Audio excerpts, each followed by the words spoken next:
Chapter 1860. But there were both good and bad things. Since there were no vengeful spirits in the sky, he was no longer so worried. He let out a long sigh and glanced at Cheng Yaojin. Do you know what Feng Zi wants to do with all this? Your Majesty, this lowly subject also does not know. I only heard from his disciple that he wants to do some research. Cheng Yaojin spread out his hands. He was also very helpless. Not only had his son been kidnapped, he had also worked for nothing. Since you don't know, then forget it. Li Shimin helplessly replied. Then he seemed to think of something and hurriedly said, immediately send someone to find Yu Qigong and see where Feng Zi is preparing to go. Also, inform Li Jing and have him lead an army to investigate. Yes, Your Majesty. Cheng Yaojin nodded and walked out the door. He needed to find Feng Zi's tracks as quickly as possible. Even if His Majesty had not given the order, he still needed to do this. This was both for Feng Zi and for his son. The palace did not stop him, so he quickly walked out of Vermilion Bird Gate. Leaping onto his horse, he charged toward the Duke of Yi estate. Out of the way! Everyone in front, out of the way! Cheng Yaojin waved the whip in his hand as he constantly shouted. When the people on the street saw the large horse charging over, they hurriedly got out of the way. They were all commoners, so they did not dare to bump into the horse of an official. A few moments later, Cheng Yaojin arrived at the Duke of Yi estate. Leaping off his horse, he walked toward the estate. The guards at the gate basically all recognized him and did not dare to stop him. Cheng Yaojin arrived at the empty hall and began to shout, Big old black! Big old black! Who is it? Who dares to curse Lao Tzu? Yu Qigong walked out of the side hall, his eyes wide open. When he saw that it was Cheng Yaojin, his eyes widened even more. Old Cheng, is your King skin itching for a beating? Instead of staying at home, you've come to my place to make a fuss. Are you seeking death? Big old black! I don't have time to joke with you. Cheng Yaojin hurriedly stepped forward and said with a serious face, the thing in the sky was made by Feng Zi. Now His Majesty wants us to find him. Hurry up and bring the troops and horses with me. With that, he grabbed Yu Qigong and was about to pull him out of the door. Wait a moment. Yu Qigong shook off Cheng Yaojin and asked in surprise, what did you just say? That thing in the sky was made by Feng Zi? Are you King still asleep? He found it hard to believe that humans could ascend to the heavens. Wasn't he just bragging? Moreover, this old man often made all kinds of jokes with him. 9 out of 10 of his words could not be trusted. Lao Tzu didn't lie to you. Cheng Yaojin pulled a long face and said with a serious face, Big old black. Lao Tzu knows that you don't want to believe it, but this is the truth. His Majesty has already ordered us to find Feng Zi with Li Jing. Yu Qigong looked at Cheng Yaojin's expression. It didn't seem to be fake, but he still had doubts in his heart. Humans ascended to the heavens? This was a little too unbelievable. If you want Lao Tzu to go with you, then swear an oath first. He put his hands on his hips and smiled maliciously. This old man was used to lying. If he was willing to swear, then it was true. You bastard. Cheng Yaojin cursed silently and rolled his eyes at Yu Qigong. However, he still swore unwillingly. Lao Tzu swears here that if I lie to Big Old Black, then I will have no descendants. You're even willing to swear such a vicious oath? Yu Qigong's eyes widened. Now he believed that the other party was telling the truth. If he was willing to swear such a vicious oath, it meant that the matter was very serious. Okay, Lao Tzu will go with you. Then, he pulled Cheng Yaojin out of the door. As he walked, he said, But tell me what happened first. Humans ascended to the heavens? This is a little too unbelievable. Okay. Don't rush. We'll talk as we walk. Cheng Yaojin and Yu Qigong quickly walked out of the door. But we have to find Li Jing first. His Majesty has something to tell him. Then, the two mounted their horses one after the other and galloped towards Li Jing's residence. Old Cheng, what's going on? Tell me in detail. Yu Qigong couldn't hold back his curiosity and asked, Didn't Feng Zi go missing in the beginning? Cheng Yaojin pulled on the reins and looked at Yu Qigong. His Majesty told me to find this kid, so I went to White Deer College. Speaking of this, his emotions suddenly surged and he said excitedly, "In the end, I met that old guy Yu Shernan. Originally, Lao Tzu was kind and polite. He wanted to ask about Fengzi's whereabouts, but that old guy came up and scolded him. If it weren't for Lao Tzu's age, he would have beaten him up on the spot." "Then you didn't beat him up, right?" Yu Qigong asked subconsciously. He knew of Yu Shernan's influence. Not many people in the imperial court dared to offend him. If old Chang dared to beat up Yu Shernan, a lawsuit would be enough to make him suffer. Is Lao Tzu that kind of person? Chang Yaojin pursed his lips, clearly unconvinced. He thought to himself, how could I, old Chang, do something like digging my own grave? However, his mouth was still unforgiving. Although that old guy said a few words to Lao Tzu, I'm not the kind of person who would casually beat people up. Chapter 1861. Yu Qigong's mouth twitched, as if to say, aren't you the kind of person who beats people up? How many people have you beaten up? However, he didn't want to argue with him, so he continued to ask, what happened after that? How did Fengzi get into the sky? After that, Chang Yaojin glanced in the direction of Shao Mountain, and a smug look flashed across his eyes. I met a student from the academy, and he told me that Fengzi went to the research institute. Lao Tzu went all the way to the research institute to take a look. Guess what? What? You saw Fengzi fly into the sky? Yu Qigong widened his eyes and looked at Chang Yaojin curiously. That's not it. Chang Yaojin smiled awkwardly, but he quickly covered it up and smiled. Lao Tzu saw Fengzi's two students fiddling with the things in the sky. Damn! Lao Tzu thought you were going to say something. Yu Qigong waved his hand disdainfully. He thought there would be some good news, but this guy was talking nonsense. Why are you in such a hurry? Let's listen to Lao Tzu first. Chang Yaojin rolled his eyes at Yu Qigong and said angrily, at first, those two students didn't want to say where Fengzi went. Lao Tzu saw that they were acting weird, so he taught them a lesson. Only then did those two guys say that Fengzi was researching flying things. How was it? Lao Tzu did well, right? He raised his eyebrows and looked proud as if to say, look at how good Lao Tzu is.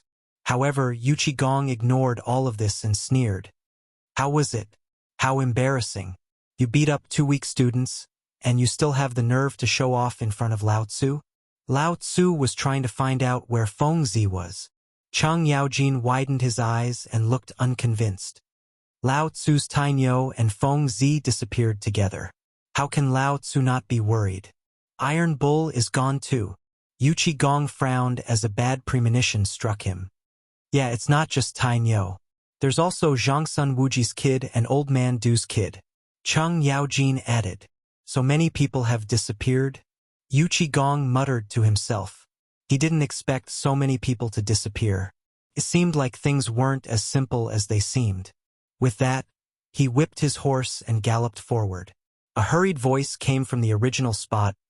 Old Chang, run faster. Wait for me, Big Blackie. Chang Yaojin urged the horse's belly and hurriedly followed. The two of them dashed through the streets and soon arrived at Li Jing's residence. Yu Qigong dismounted from his horse and rushed straight into the mansion. Behind him, he could hear Chang Yaojin's shouts. Big Blackie, wait for Lao Tzu. However, Yu Qigong acted as if he didn't hear him. He walked wholeheartedly towards Li Jing's residence. As soon as he entered, he began to shout, Medicine Master Li, where did he die? Just as he finished speaking, Chang Yaojin stumbled in, panting. Big Blackie, don't you know how to King wait for Lao Tzu? Why should I wait for you? Yu Qigong rolled his eyes at Chang Yaojin and said in a bad mood, look at you. All you do is drink all day. You ride a horse like a woman who just gave birth. You're so weak. Lao Tzu. Chang Yaojin was unconvinced. Just as he was about to scold him, a figure walked over. Upon closer inspection, he saw that it was Li Jing. He had no choice but to suppress his anger. He threw Yu Qigong aside and walked towards Li Jing. Medicine Master, we've been looking for you for a long time. Come with us. There's something important. With that, he grabbed Li Jing's right hand and prepared to leave. Thinking of this, Li Jing threw him aside and said unhappily, "If you have something to say it. Don't drag me around." He didn't have a good impression of the two in front of him. They were both big and burly. The moment they came in, they shouted. If they weren't officials of the same court, he would have thrown them out. Hee. Chang Yaojin smiled awkwardly. He wanted to get angry, but when he thought of His Majesty's decree, he suppressed his anger. He rubbed his wrist and said, "Medicine Master, His Majesty just ordered you to track Feng Zi. That's why we came to find you. We'll move together." "Why track Feng Zi? Isn't he at White Deer College?" Li Jing didn't doubt Chang Yaojin's words. He knew that although Chang Yaojin was bold, he wouldn't dare to fake an imperial decree. However, he didn't understand. Why track Zhang Feng? Was His Majesty going to put Zhang Feng under house arrest?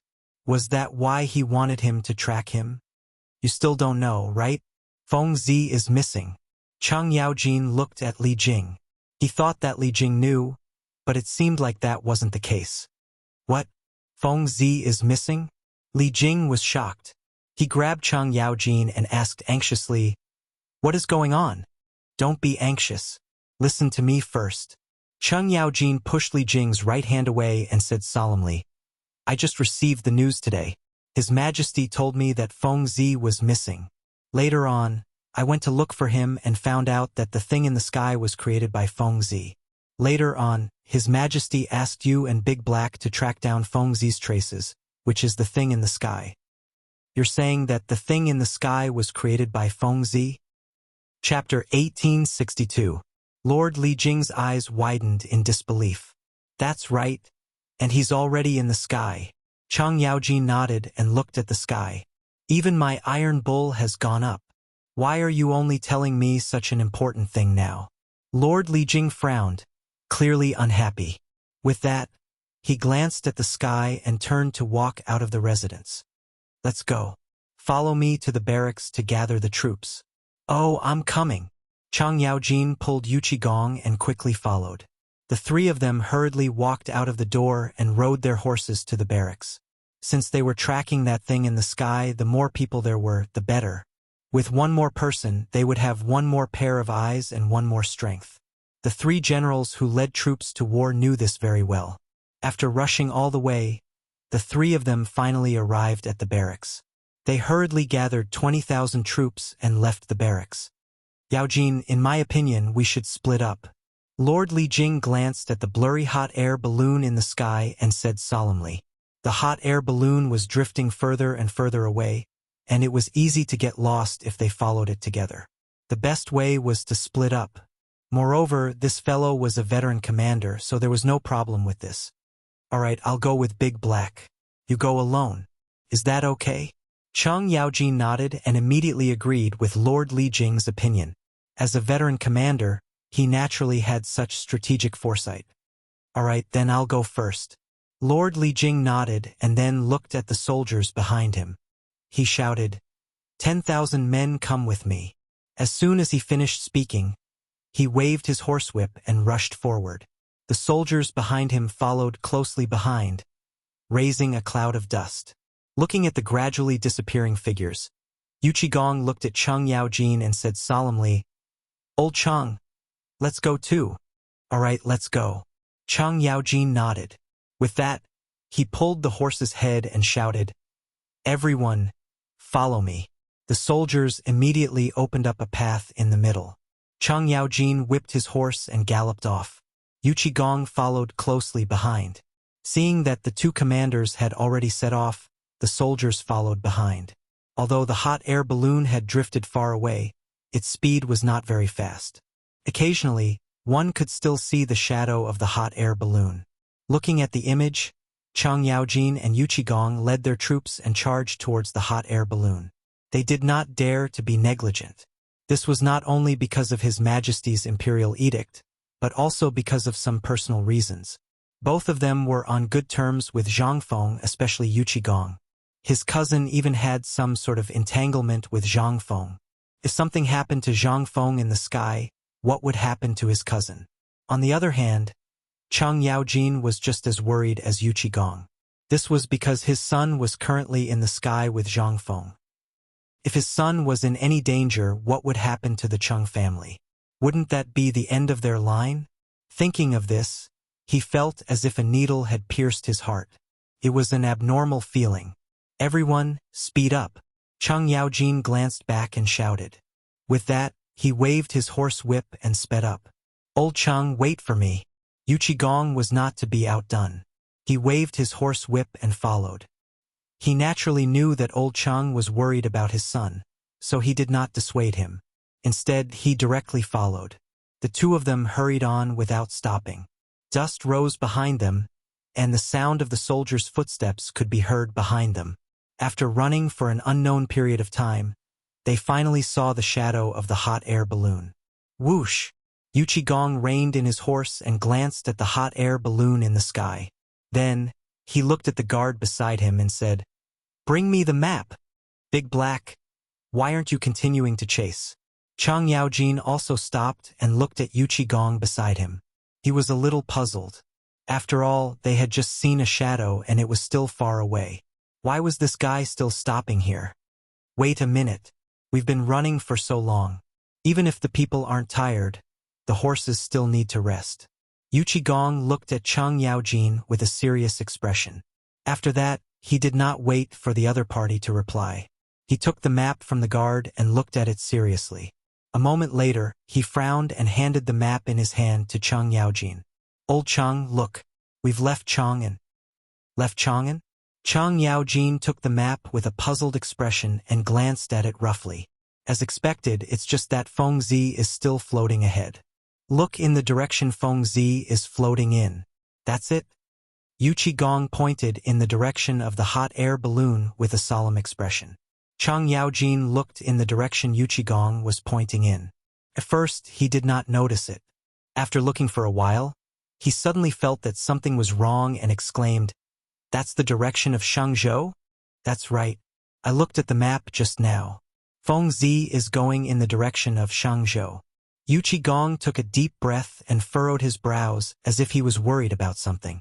If it's really in the direction of Shangzhou, then we're in trouble. There are 200,000 Xiongnu soldiers stationed there. Chang Yaojin looked ahead and widened his eyes. He had been to Shangzhou with Big Black before. Not only was it barren, but there were also Xiongnu soldiers stationed there. If Fengzi and Tainyo went there, it would be very dangerous. Chapter 1863. Thinking of this, he couldn't wait any longer. He said impatiently, "We can't rest anymore. We have to go to Shangzhou immediately and save them." With that, he prepared to whip his horse and gallop in the direction of Shangzhou. Unexpectedly, Yu Qigong pulled him back. "Big Old Black, what the hell are you doing? Lao Tzu is going to save Tainyo." Chang Yaojin turned to look at Yu Qigong, the veins on his forehead bulging. "This matter must be reported to His Majesty. After all, His Majesty has given a decree before." Yu Qigong didn't get angry. Instead, he spoke unhurriedly because he knew how old Cheng felt. His son was missing. Now that he had finally received some news, how could he not be anxious? However, he couldn't be impulsive at this time. Chang Yaojin panted heavily, trying to suppress the anger in his heart. However, on second thought, Big Old Black was right. This was His Majesty's decree. Now that he had received the news, he had to report it. After a pause, he said, "All right then. Quickly send someone back to the palace to report to His Majesty. Don't waste Lao Tzu's time." Yu Qigong nodded. He glanced at the guard leading the horse and said, "Lutian, give me the reins. Then, pick a horse from behind. Take my token and enter the palace to meet His Majesty. Tell His Majesty everything that has happened here without leaving out a single word." After he finished speaking, he took out a military order from his waist and tossed it to Lutian. This military order was a symbol of status. As long as one had this military order, they could enter the palace at will and would not be stopped. It was the most suitable thing for a messenger. "Yes, General." Lutian cupped his hands and handed the reins to Yu Qigong. Then he turned and walked away. Seeing that everything had been settled, Chang Yaojin hurriedly said, "Can we go now?" He was already very anxious. He knew that if he went a moment later, his son would be in more danger. He didn't dare to take such a risk. "Let's go." Yuchi Gong nodded. He waved the horsewhip in his hand and galloped forward. Chang Yaojin also hurriedly followed, galloping in the mountain road. At the side, Lu Tian also obtained a horse. He immediately turned it around and galloped in the direction of Chang. He was only a guard, so he did not know much about these matters. However, he could tell the severity of the situation from the general's expression. Therefore, he did not dare to be negligent. With a wave of his whip, he left in a cloud of dust. In less than a moment, he arrived at Chang'an City.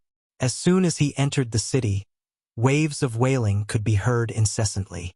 It was as ear-piercing as the screams of vengeful spirits in hell. Soon, the tragic scenes of Chang'an City appeared in front of his eyes. People covered in blood were sitting everywhere on the streets. There were women, children, and even old people. They sat on the steps and kept murmuring something. When he got closer to listen, he found that they were all about vengeful spirits, evil spirits, and so on. There were also many soldiers patrolling the streets. They carried stretchers and carried the injured to the side. The doctors saw this and immediately went forward to treat them. Although Lu Tian sympathized with all this, he knew that he had a more important mission. He chose to turn a blind eye to it and ran toward the city gate. The gate of Chang'an City was not very far away. Lu Tian arrived in a few breaths. However, at this time, the gate of Chang'an City was closed. The gate was full of guards, each of them holding a spear and looking serious. Guards of Chang'an, open the gate immediately. I have important military information to report to the emperor. Lu Tian took out the token at his waist and shouted with his head held high. With his status, he would definitely not be able to persuade these guards. The most effective way was to take out the token. This was the direct reason why the general gave him the token. When the guards saw the token in Lu Tian's hand, their expressions changed drastically. They thought that some great general had come. They bowed together and said, "General, please." After that, the leader of the guards gave the crowd at the gate a look. The latter immediately understood and opened the gate. Seeing this, Lu Tian spurred his horse and left. After galloping all the way, Lu Tian finally arrived at the gate of the palace. With the experience at the gate of Chang'an City, he took the initiative to take out the token. The guard hesitated for a moment but still chose to let him in. This was because people who could hold such a token usually had important information. They did not dare to stop him privately. There were no obstructions at the gate. Lu Tian was led to the imperial study by the guard. At this time, 2 strong men were standing at the gate of the imperial study. They were Li Shimin's personal eunuchs. Little Gizi was serving Li Shimin inside, so they needed to serve him outside. "Strong men, I have urgent military information to report to His Majesty. Can you let me in?" Lu Tian bowed and smiled at the 2 strong men. In the palace, he had to be careful. Who knew what kind of people were in front of him? They might be able to kill him with a slap, so it was better to be careful. When the 2 heard the sound, they turned their heads and glanced at him with a trace of disdain. They seemed to be sizing him up. After a while, one of them slowly said, "Do you have proof?" "Yes, yes, yes," Lu Tian quickly replied. Then, he took out the token at his waist and handed it over. "This is General Yuchi's token. He ordered me to see His Majesty." Chapter 1864. The strong man took the token and looked at it as if he was looking for something. After a while, he seemed to have confirmed something and put the token into his sleeve. He then looked at Lu Tian. However, the disdain in his eyes lessened. "Wait here.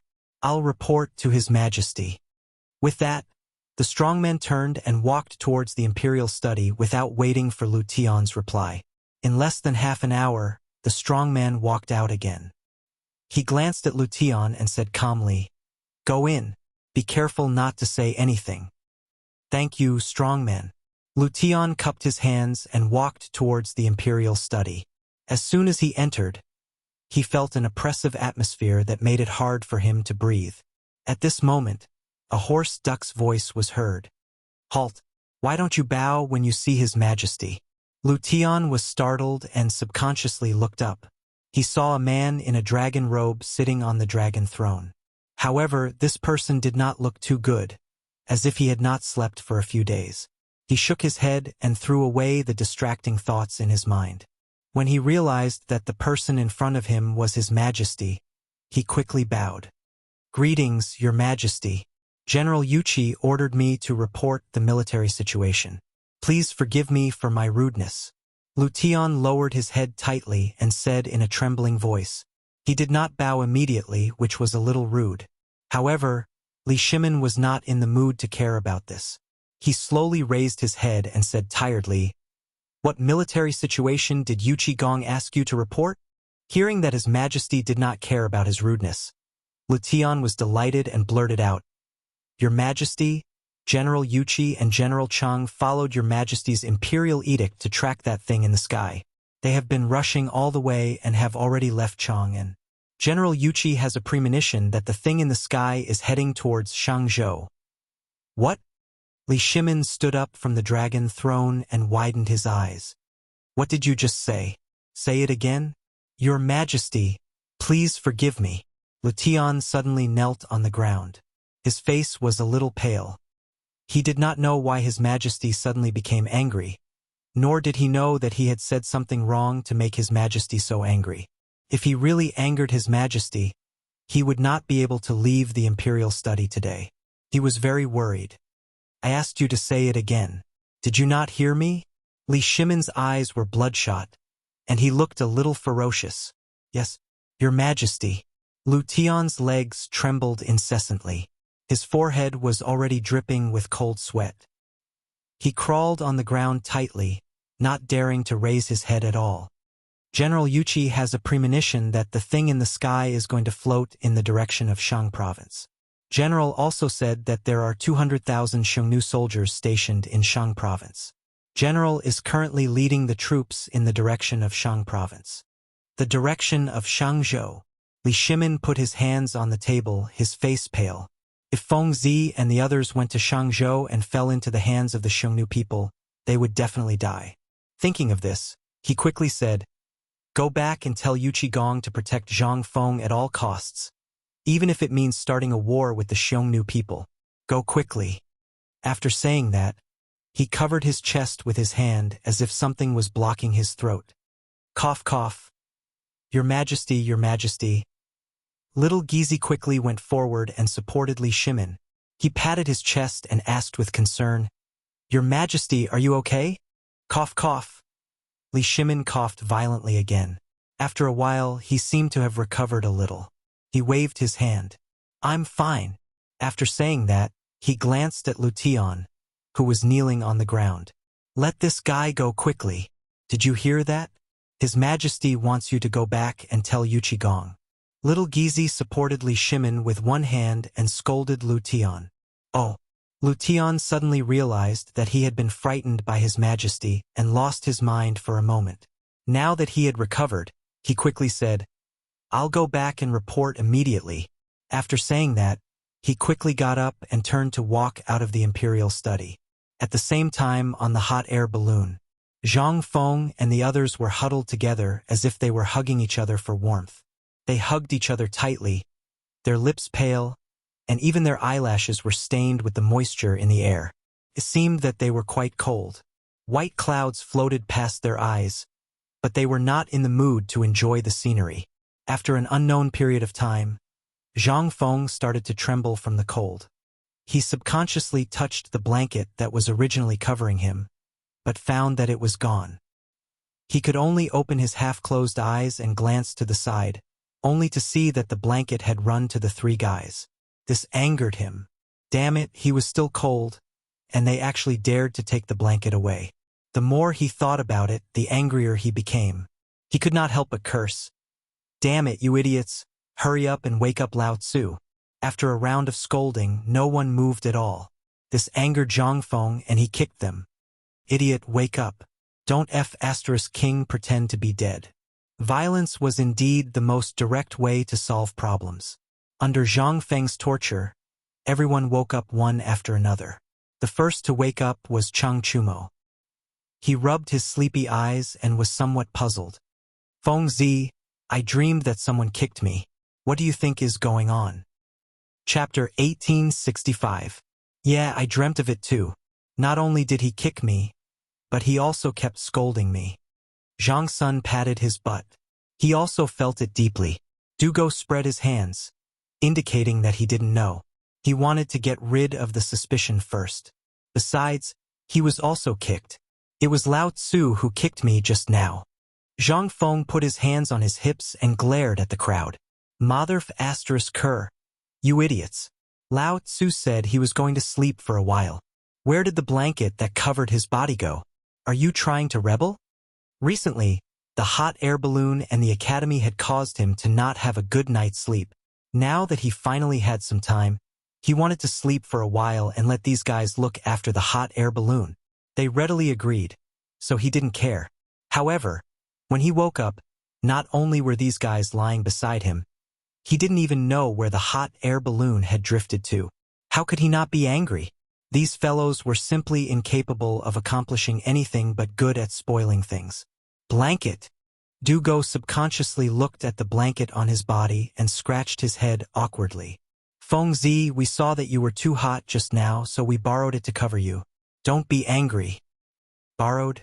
Zhang Feng opened his mouth wide in disbelief. He instantly had a new understanding of these guys. He fell asleep and took his things. This was called borrowing. Hearing these words, he was instantly furious.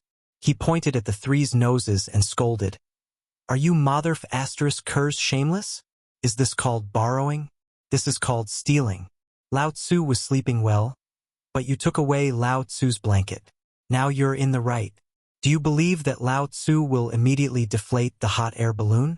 Will he drop all of you to death? As he spoke, he held the iron wire and took out a lighter from his waist. He really did look like he was going to deflate the air. This scared the three of them.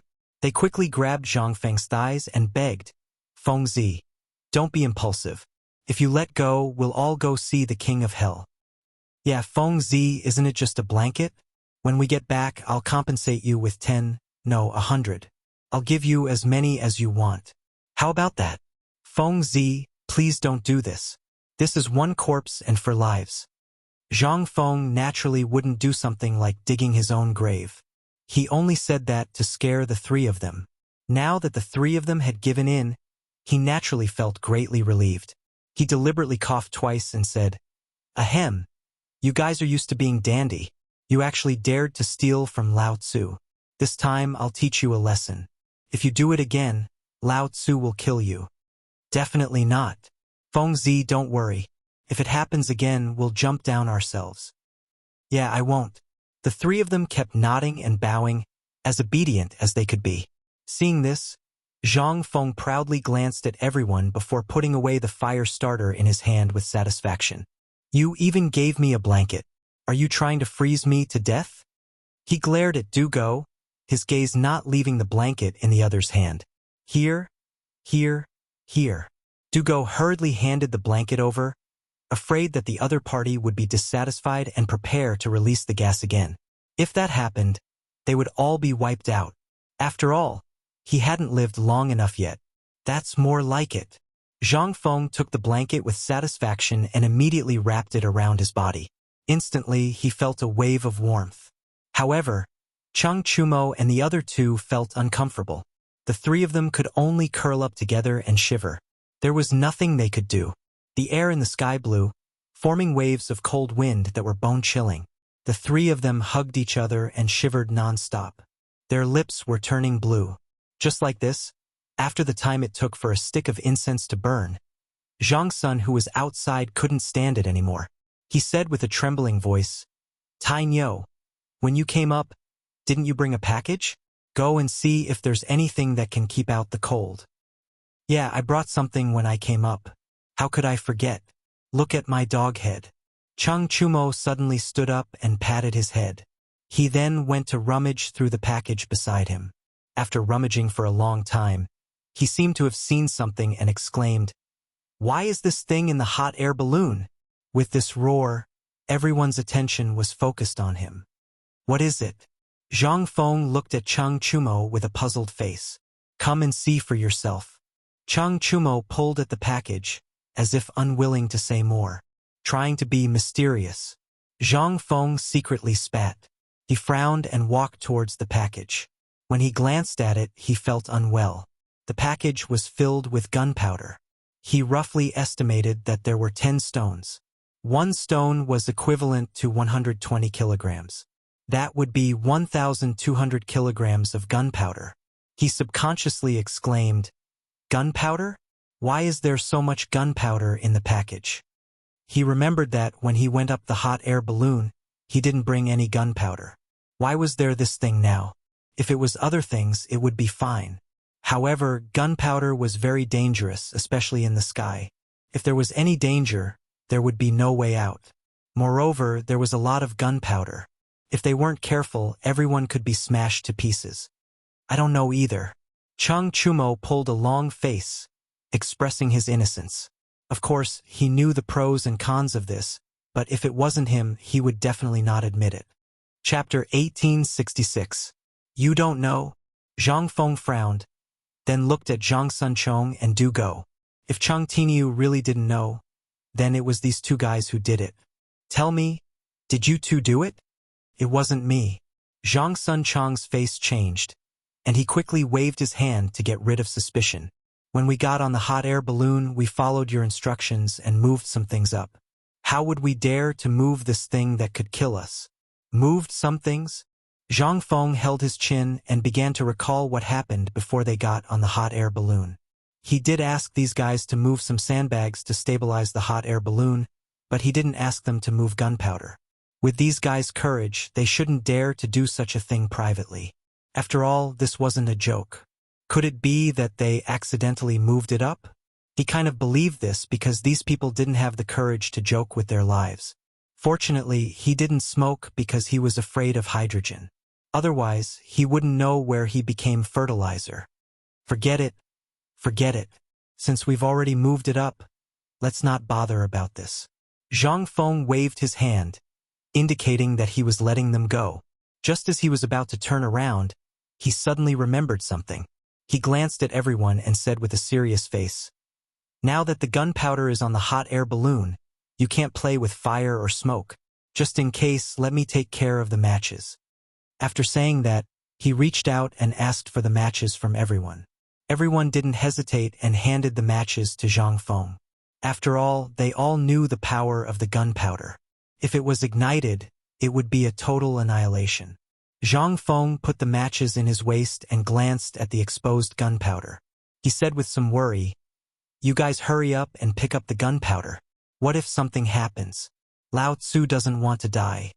Hearing this, the three of them didn't dare to delay. They quickly wrapped the gunpowder in 3 layers and tore it to make sure there was no problem. Only then did they stop. Zhang Feng nodded with satisfaction, then glanced down and looked back at everyone. "Do you guys know where we are?" The 3 of them were puzzled. Weren't they in Chang'an just now? "You don't recognize me now?"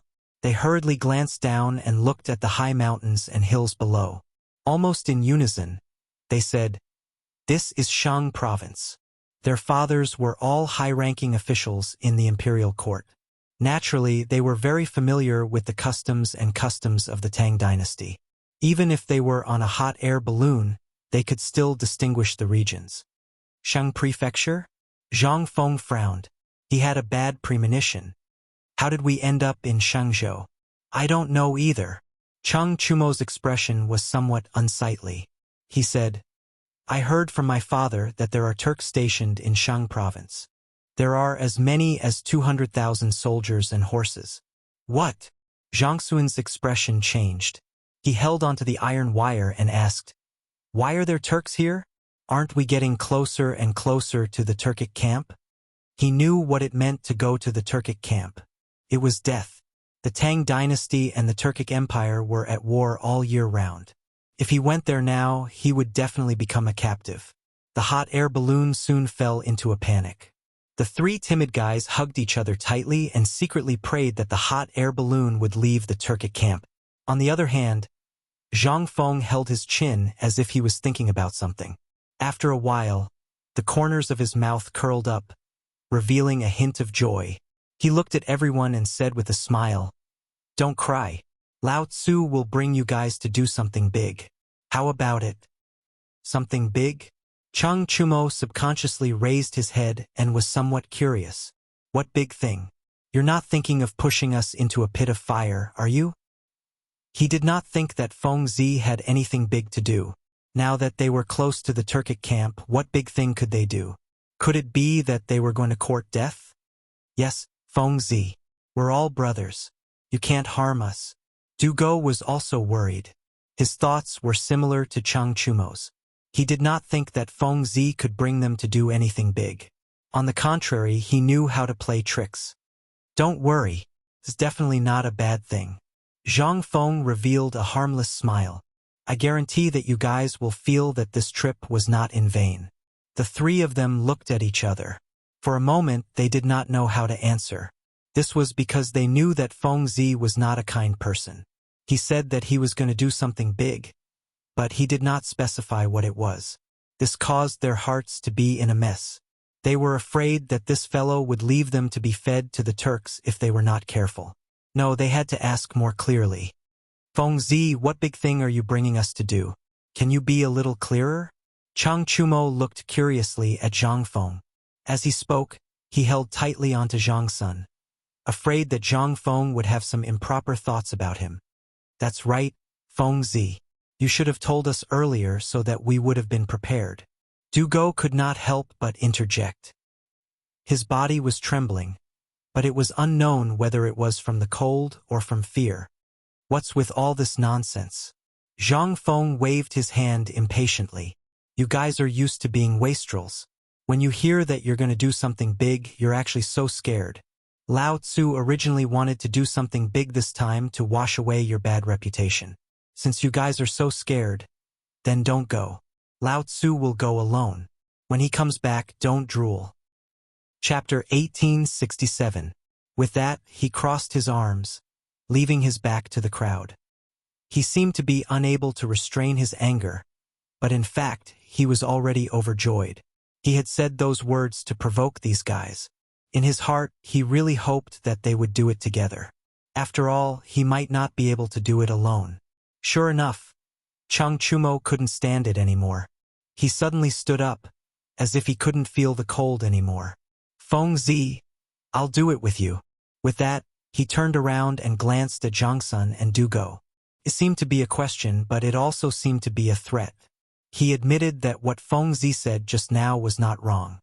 He had always been regarded as a dandy, and he had never done anything that would make his family proud.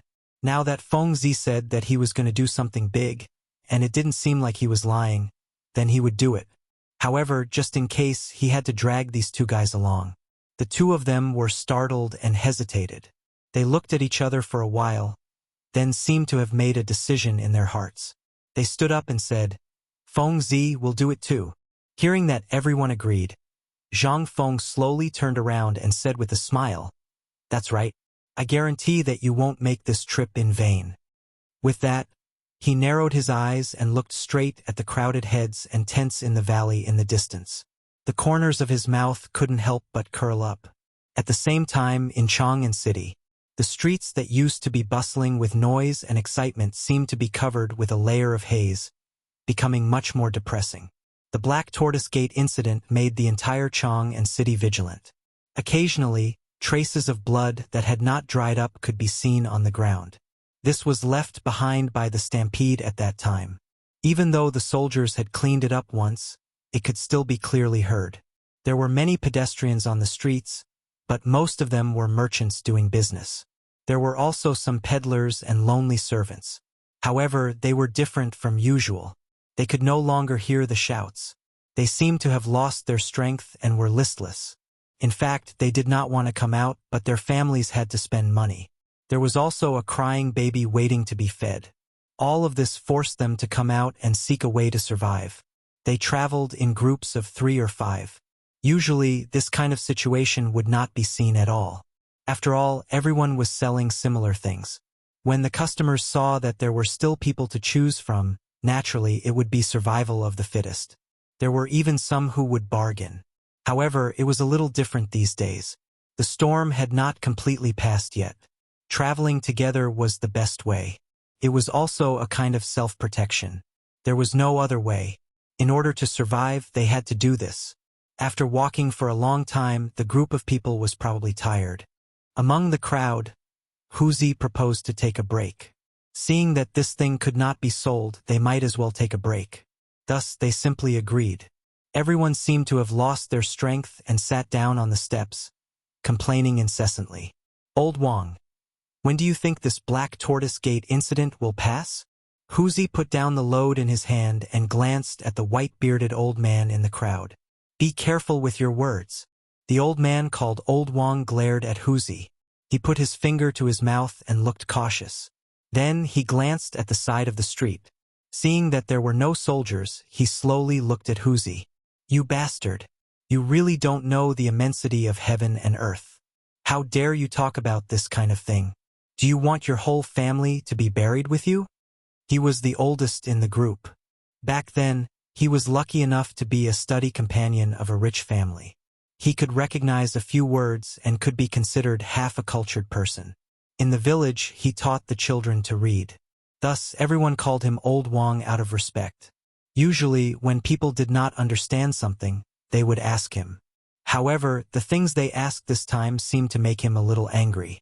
Wuxia seemed to have noticed Old Wang's anger, but he did not dare to talk back. He could only take out a steamed bun from the basket and chew it to vent his anger.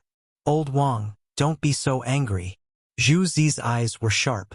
He quickly scooped out a bowl of fermented glutinous rice from the jar and handed it to Old Wang. He said with a smile, Old Wang, Brother Wuxia was just curious. Don't blame him. Moreover, you can see through our little thoughts. After speaking, Wuxia glanced at the crowd. His gaze paused on Wuxia for a moment. Finally, he looked at Old Wang. Old Wang, you also know that we rely on selling these steamed buns and fermented glutinous rice to support our family. Now that the imperial court has cut off our livelihood, you have to think of a way.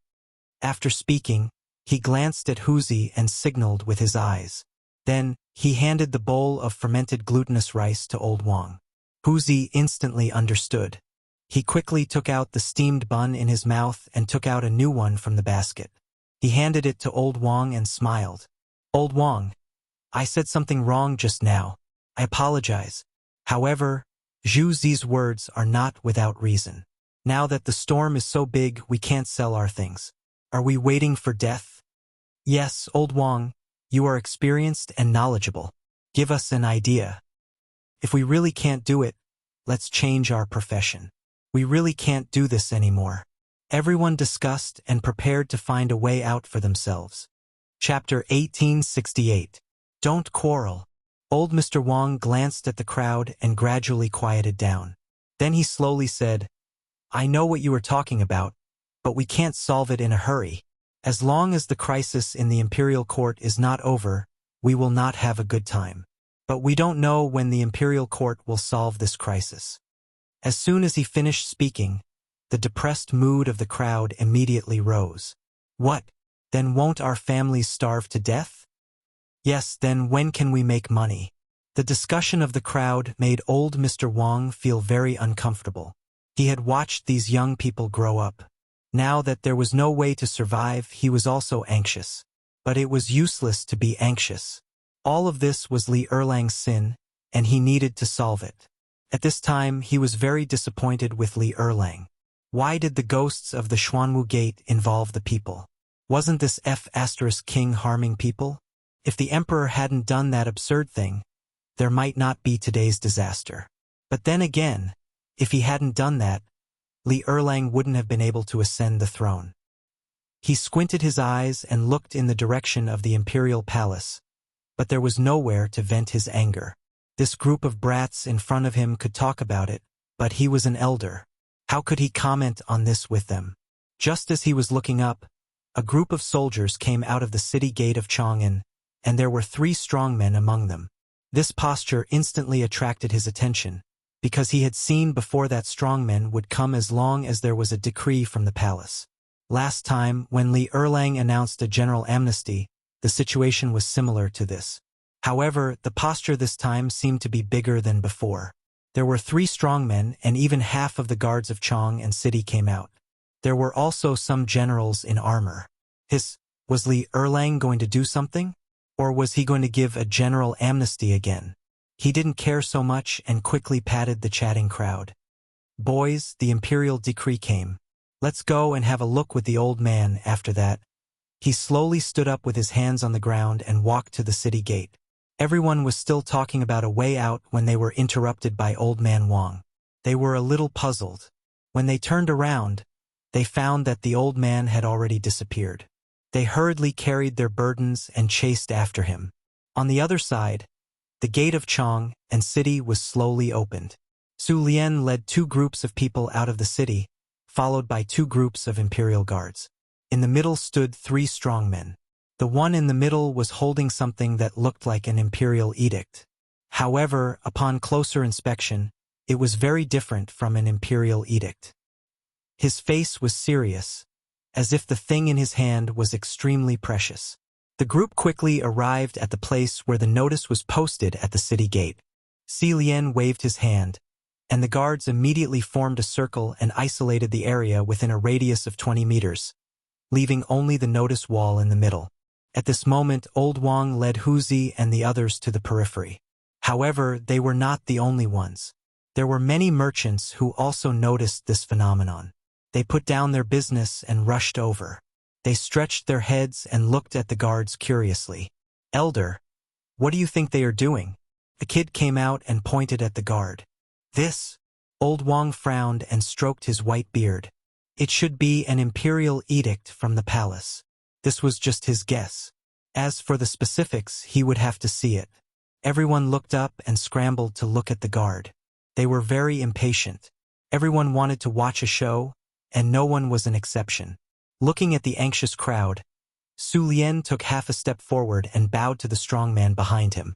"Strong man, can we post it now?" The strong man in the middle did not answer. Instead, he glanced at the 2 people beside him and nodded slightly. Then, he handed the thing in his hand to Su Lian and said in a sharp voice, "Be careful." Su Lian took it and handed it to Sang Feng. "Sang Feng, post the edict on the notice wall and send 2 soldiers to guard it." "Yes, General." Sang Feng took the edict and picked 2 soldiers at random. Then, he walked directly to the notice wall.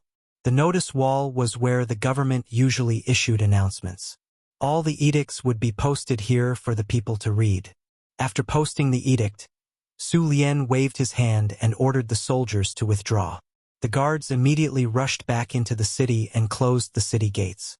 Seeing that the soldiers had left, everyone rushed forward, wanting to see what the decree was about. Old Wang also slowly squeezed his way forward with the help of Huzi. Someone in the crowd shouted, "Crimes have been decreed." Instantly, it caused an uproar. The entire scene was like a stone thrown into a calm lake, causing an uproar. "What? Crimes have been decreed? How could His Majesty decree crimes?" "That's right. Someone like His Majesty has always thought that his merits surpass the 3 sovereigns and his power surpasses the 5 emperors. How could he decree crimes? He must have seen wrongly." Many people did not even believe that Li Shimin would decree crimes. This was because in everyone's impression, Li Shimin was a murderer who killed his brothers. He had long lost his humanity. How could such a person decree crimes? Chapter 1869. They widened their eyes and craned their necks to see what was going on. Even the merchants behind them tried their best to squeeze forward when they heard the news. For a moment, the notice wall was overcrowded, and there was a stampede. "Stop! Don't make a fuss!" The guards guarding the edict shouted. They were afraid of the stampede, so they had to stop it. After the shout, the crowd quieted down a little, but the noise was still incessant. They pushed each other, trying to get closer. With the help of Huzi, Mr. Wang finally found a position close to the front. He glanced at the notice wall, and his eyes suddenly widened. Was it really an edict? How could it be an edict? When he heard the words just now, he didn't believe it. But now he saw that it was true. An edict was made by an emperor who reflected on his own mistakes. How could Li Erlang make such an edict? Was he reflecting on his own mistakes? No, impossible. How could a bastard like him, who killed his brother, issue an edict? The tragedy in Chang and city was caused by Li Erlang. How could a person like him issue an edict? Mr. Wang instantly felt that his worldview had been turned upside down. Of course, he was not the only one. Anyone who knew what an edict meant felt that they had been hit. They widened their eyes, unwilling to believe that Li Erlang wrote the edict.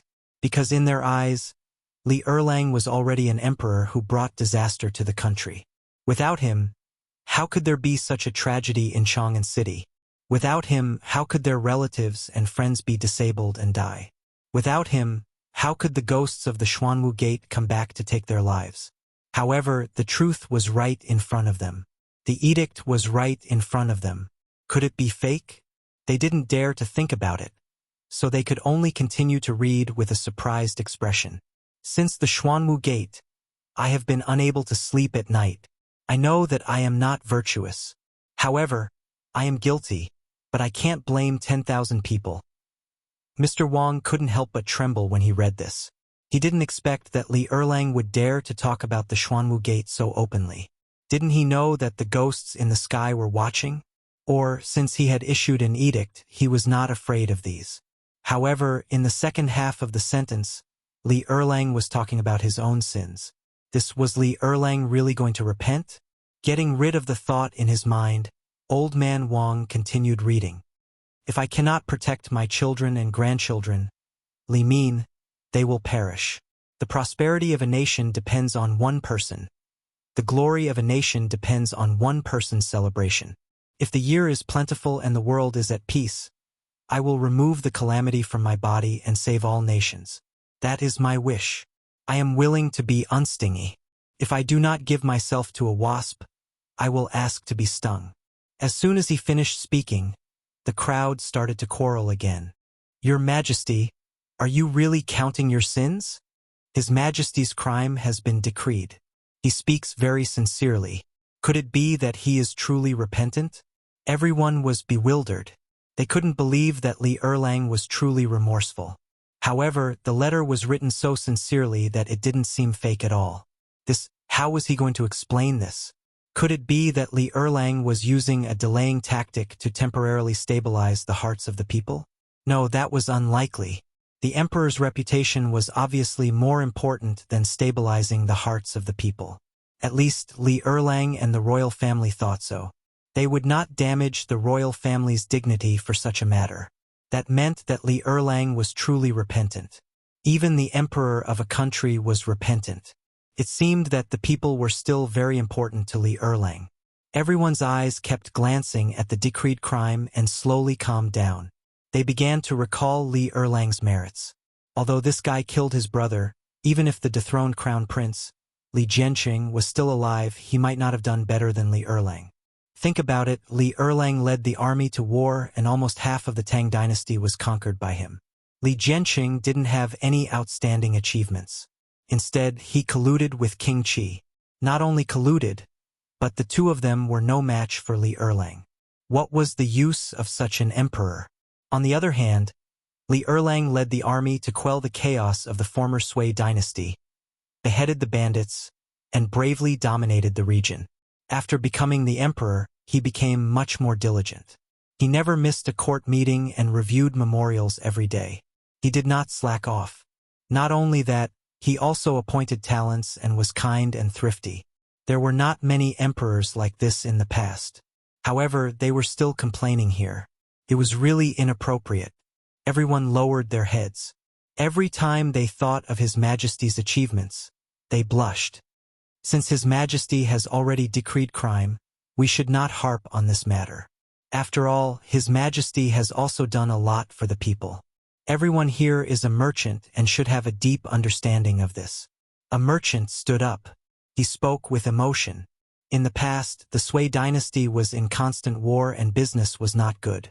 Now that His Majesty was on the throne, although there was no war, it had reduced a lot. His life was gradually getting better. As soon as this was said, everyone nodded secretly. Most of the people present were merchants and naturally knew the relationship between the two. That's right. Everyone, don't harp on it. Chapter 1870. Old Wang stroked his beard, but soon he frowned again. The crime has been committed, but this matter will not pass so easily.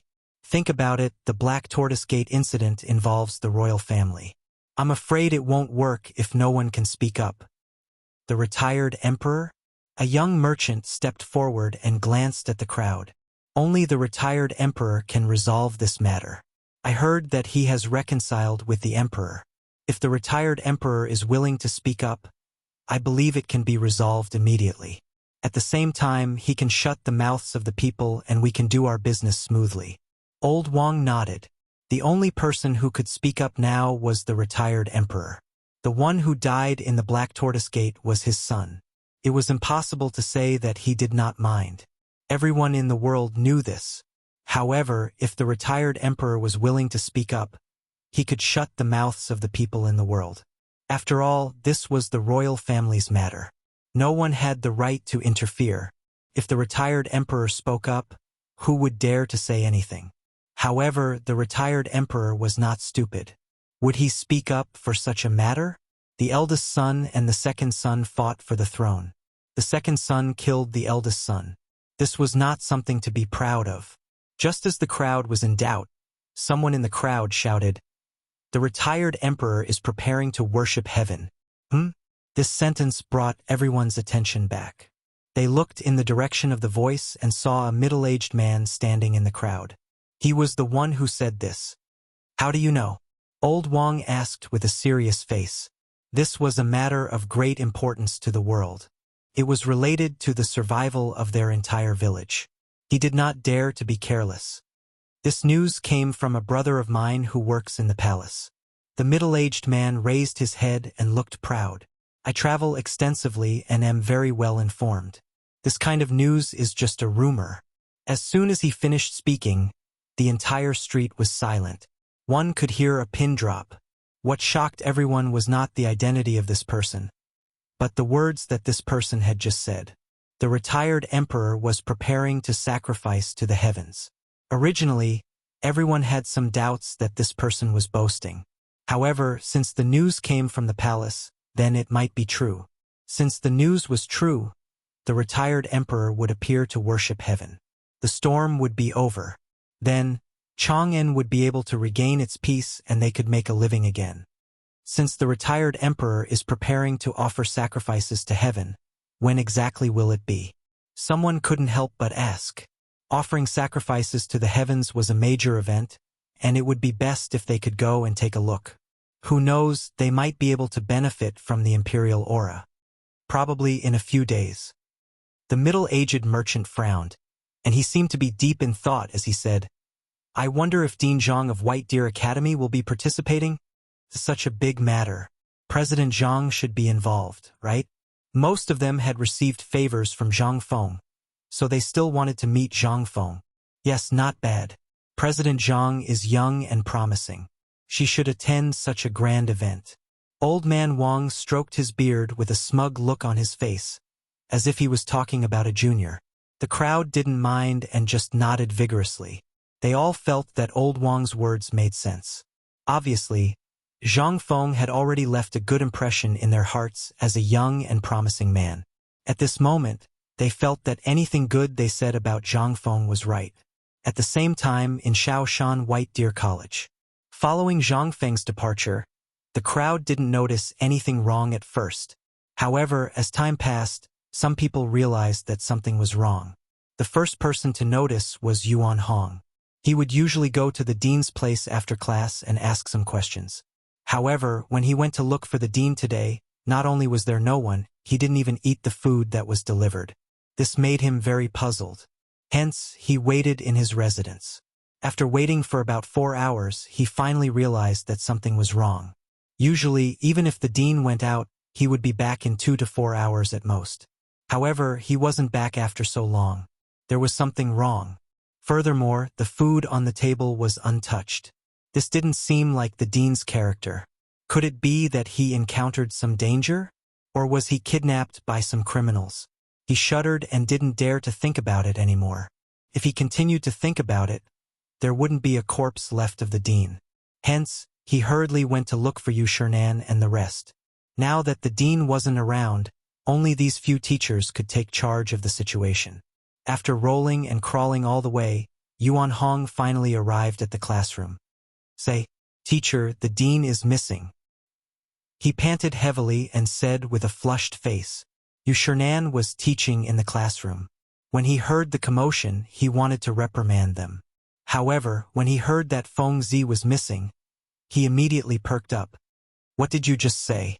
"The dean is missing." Yuan Hong swallowed his saliva and said with difficulty. "Why is Feng Zi missing?"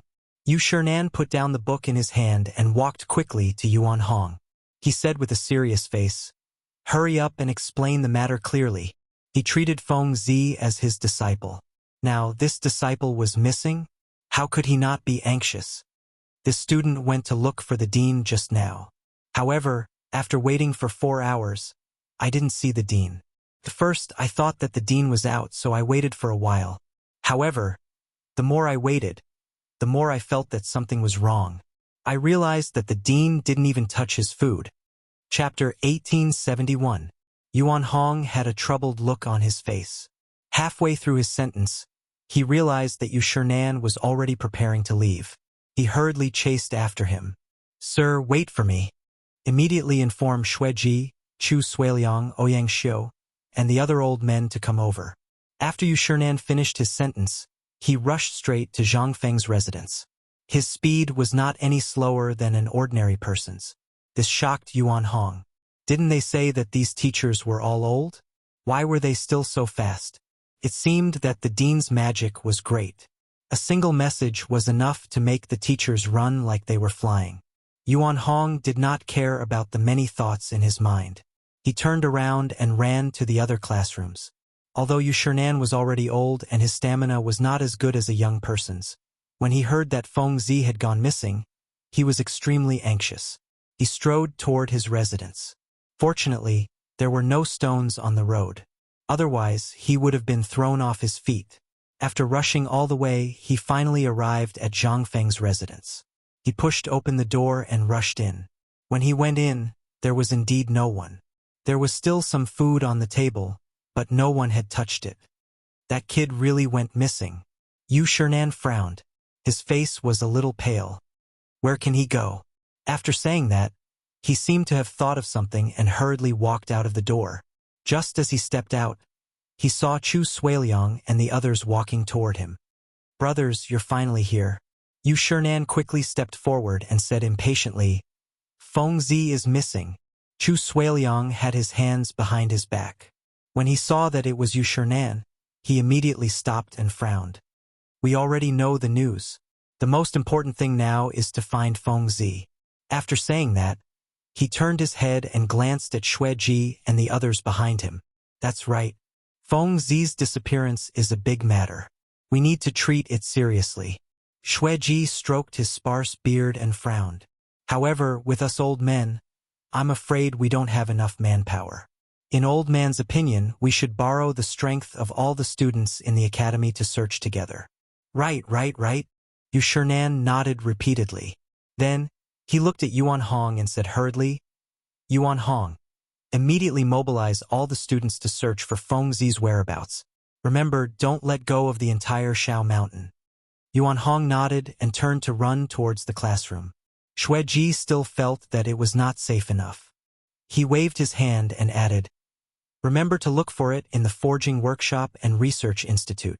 After saying that, he turned to look at Yu Shernan and the others. "Let's go look for him too. Maybe that kid ran over there?" "Not bad." Chu Suiliang nodded with a worried look on his face. "I don't think the two girls know about this yet. Let's go there and look for them. We'll tell them while we're at it." Jing Shu and Zhang Yuyao were both Feng Zi's unmarried wives. She had to inform them of such a big event. This, Ouyang Xiu frowned and stroked his beard. "I'm afraid it's inappropriate. If we old men go to the girls' residence, what if we bring gossip to Feng Zi?" What's inappropriate about it? Yu Shernan glared and seemed to be dissatisfied. As Fengzi's teachers, we naturally have to take charge of the situation now that Fengzi is not around. What's there to be afraid of? Moreover, the two girls are considered juniors. Who dares to gossip about old man? After he finished speaking, he waved his sleeve and directly walked towards Zhang Yuyao's residence. In his heart, he was actually unwilling to go. After all, it wasn't nice for a teacher to go to the residence of his disciple's wife. However, now that Fengzi had gone missing, even if he was unwilling, he had to go because no one could take charge of the situation. When the three of them saw that Yu Shernan was slightly angry, they knew that it was serious and quickly followed him. The four of them were almost 60 years old. Usually, they would stagger when they walked, but today they seemed to be full of energy. Each of their steps was faster than the other, and they were unusually energetic. There was no other reason but because their disciple was missing. They seemed to have something supporting them in their hearts. In a short while, the four of them arrived at the residence of the two girls. "Girls, are you in?" It was not easy to enter, so Yu Shernan could only shout outside the door. Hearing the voice, the two girls who were doing needlework quickly put down the things in their hands, lifted their skirts, and walked out. When they saw that it was the four gentlemen, they were puzzled, but they still bowed. "Gentlemen, may I know why you are here today?" Usually, because of the taboo between men and women, the four gentlemen never came to their residence. Even if they came, Prince Zhang would accompany them. Why did the four gentlemen come together today? Although they were puzzled, the two girls only lowered their heads. "Did Fengzi come to your place?" Yu Shernan looked at the two girls and asked nervously. "Prince Zhang?" Jingshu raised her head and looked at Zhang Yuyao. She was puzzled, and then looked at Yu Shernan. "No, why? Gentlemen." "Oh, that's bad." Xueji spread his hands and said bitterly, "Fengzi is missing." "Ah, Prince Zhang is missing?" Zhang Yuyao's expression changed and she exclaimed, "How can Prince Zhang be missing? Isn't he at the academy?" Chapter 1872. That's right. How could a living person go missing? Jingshu stepped forward, looking nervous. "We don't know yet. Since Fengzi isn't here, let's go somewhere else to look." Yu Shernan sighed and was a little disappointed. He then looked at the other old fellows. "Let's go somewhere else to look." With that, he waved his sleeves and turned to leave. Xueji and the others followed closely behind.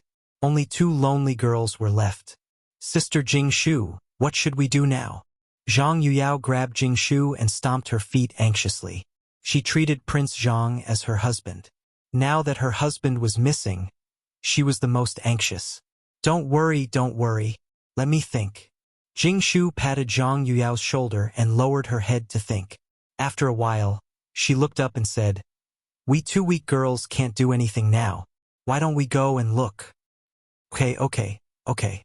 Zhang Yuyao nodded hurriedly. In fact, her mind was already in a mess. She didn't have any ideas. Now that Jingshu suggested it, she naturally agreed. "Then let's go." Without hesitation, Jingshu pulled Zhang Yuyao and ran toward the classroom. When they reached the field, they saw a large group of students coming out of the classroom. The leader was Yuan Hong.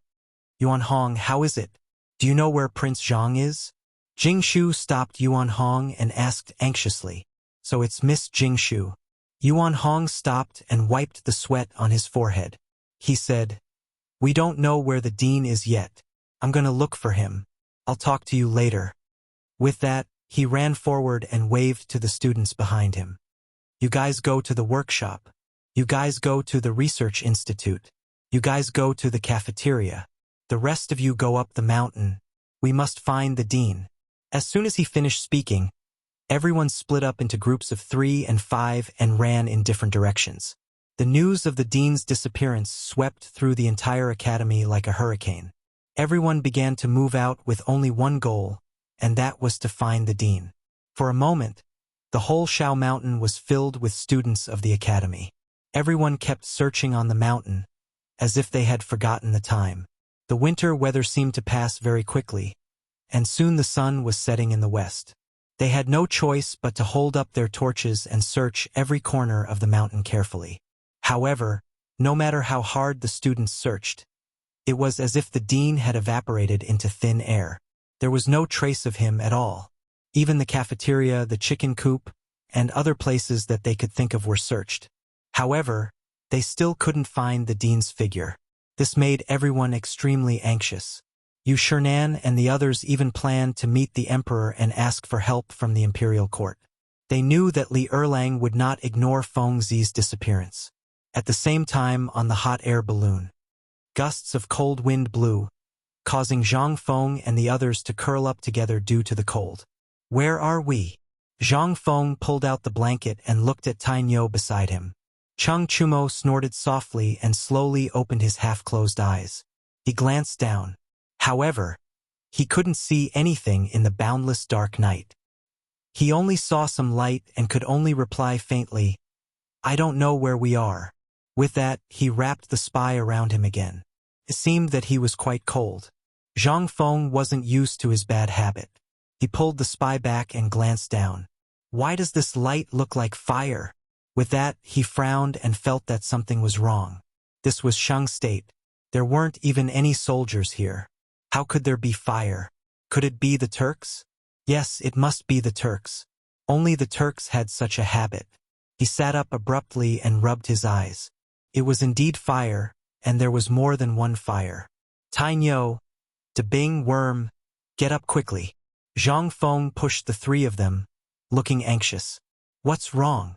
Zhang Sun yawned and glanced at Zhang Feng lazily. He was sleeping, but he was woken up by this fellow. He was furious. "Look over there." Zhang Feng pulled Zhang Sun up and pointed in the direction of the fire.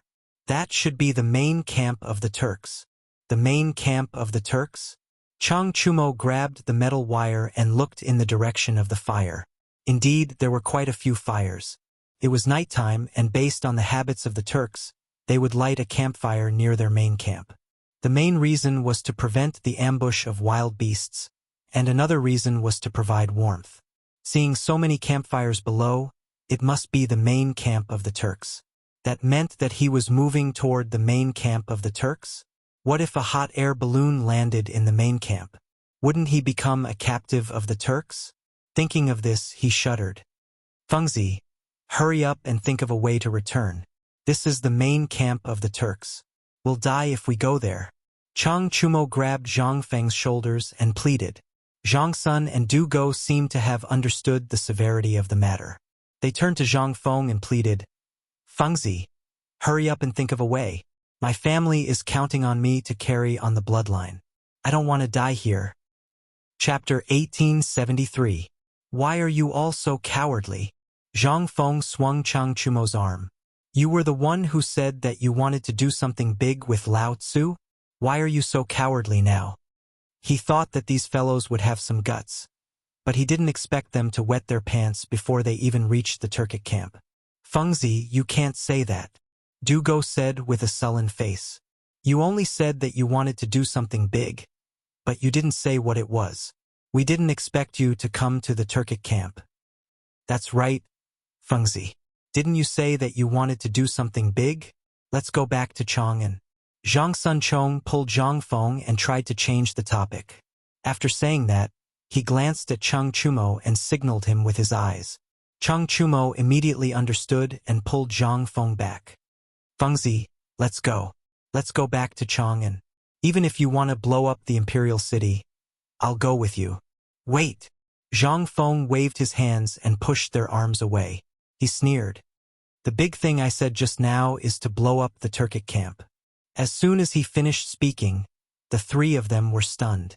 They stared at Zhang Feng as though they were looking at an alien. At this moment, their first reaction was that Fengzi was crazy. He wanted to blow up the Turkic camp with just 4 people? If that wasn't crazy, then what was going on? "Fengzi, are you okay? Did you freeze?" Cheng Chumo stepped forward and took off his clothes as he spoke. He was very nervous. Come, Fengzi, put on my clothes. Don't talk nonsense." If Fengzi really went crazy, they wouldn't be able to explain themselves when they returned. They could only take off a few clothes to protect this fellow. Zhang Sun Chong and Du Go were also nervous. They hurriedly picked up the blanket in the basket and passed it to Zhang Feng. They were also worried that Fengzi had gone crazy. After all, they were all in the same boat. If this fellow went crazy, how could they get off the pirate ship? Everyone's actions made Zhang Feng a little confused. Damn it, he asked them to blow up the Turkic camp out of goodwill to earn some merit. But these fellows said that Lao Tzu had gone crazy. However, Chang Tiniu was still a loyal fellow. He knew that he had to take off a shirt to protect himself from the cold. It's indeed a little cold. Zhang Feng took the coat and put it on. Then his expression changed. He shouted, "Do you guys really think that Lao Tzu has gone crazy?" Zhang Sunchong was stunned. Feng Zi's words didn't sound like something a lunatic would say. Was this fellow fine? So, he probed, "You're not crazy?" Of course Lao Tzu isn't crazy. Zhang Feng straightened his coat and glared at the crowd. "You bastards, Lao Tzu brought you to blow up the Turkic camp out of goodwill to earn some merit, and you say that Lao Tzu has gone crazy? If not for the fact that you gave your coat and blanket to Lao Tzu would have kicked you off the ship." The scolding made the three of them shudder. They were now certain that this fellow wasn't crazy. A lunatic wouldn't say so much at once, not to mention Lao Tzu. But why did this fellow want to blow up the Turkic camp? Wasn't he courting death? After all, there were only 4 of them. Even if they went down, they wouldn't even be enough to fill the gaps between their teeth. "Fengzi, since you aren't crazy, why did you urge us to blow up the Turkic camp?" Chang Chumo hugged his chest and shivered in the cold wind. The Turkic incident made him forget that his coat was still in Fengzi's hands. "Yes, there are only 4 of us. Aren't we courting death if we go?" Du Go was also puzzled. His side was so weak. Wouldn't they be courting death if they went? "You don't know shit." Zhang Feng glared at the crowd and spat. Then, he looked in the direction of the Turkic camp and struck a pose that he thought was very handsome. The Turkic people have been invading the Tang dynasty for many years. They can be said to be the enemy of the Tang dynasty. Now that they are stationed in Shenzhou, it's probably because they don't have enough food and are preparing to raid. As men of the Tang dynasty, of course, we have to get rid of these guys. After that, he turned to the crowd and smiled. "I know you're afraid, but we have gunpowder. Later, we'll throw the gunpowder down from the sky. It'll definitely blow up these sons of B***cheese. What do you think?" The 3 of them didn't immediately respond. Instead, they looked at each other as if they were thinking about something. "Damn it, what are you guys waiting for?" Zhang Feng was a little unhappy. He glared at the crowd and said, "Don't you want to get rid of your reputation as a foppish son? Now is an opportunity. As long as we kill the Turkic leader, these guys will definitely withdraw their troops. At that time, not only you guys, but even your families will benefit from your glory. Have you thought it through?" The 3 of them were slightly stunned. They seemed to have been inspired by Zhang Feng's words. Their eyes were filled with vigor. Fengzi was right. If he were to blow up the Tuju's camp this time, then when he returned to Chang'an, wouldn't he have to give face to his family? If he were to blow up Shelly, then his family would have to put him on a pedestal, and he would be able to get rid of his reputation as a dandy. Chapter 1874. However, on second thought, there were only 4 of them while there were tens of thousands of Turks. Maybe there were even hundreds of thousands of them. How could they blow up this small amount of gunpowder? They couldn't even move a hair of the Turks. No, this method wouldn't work.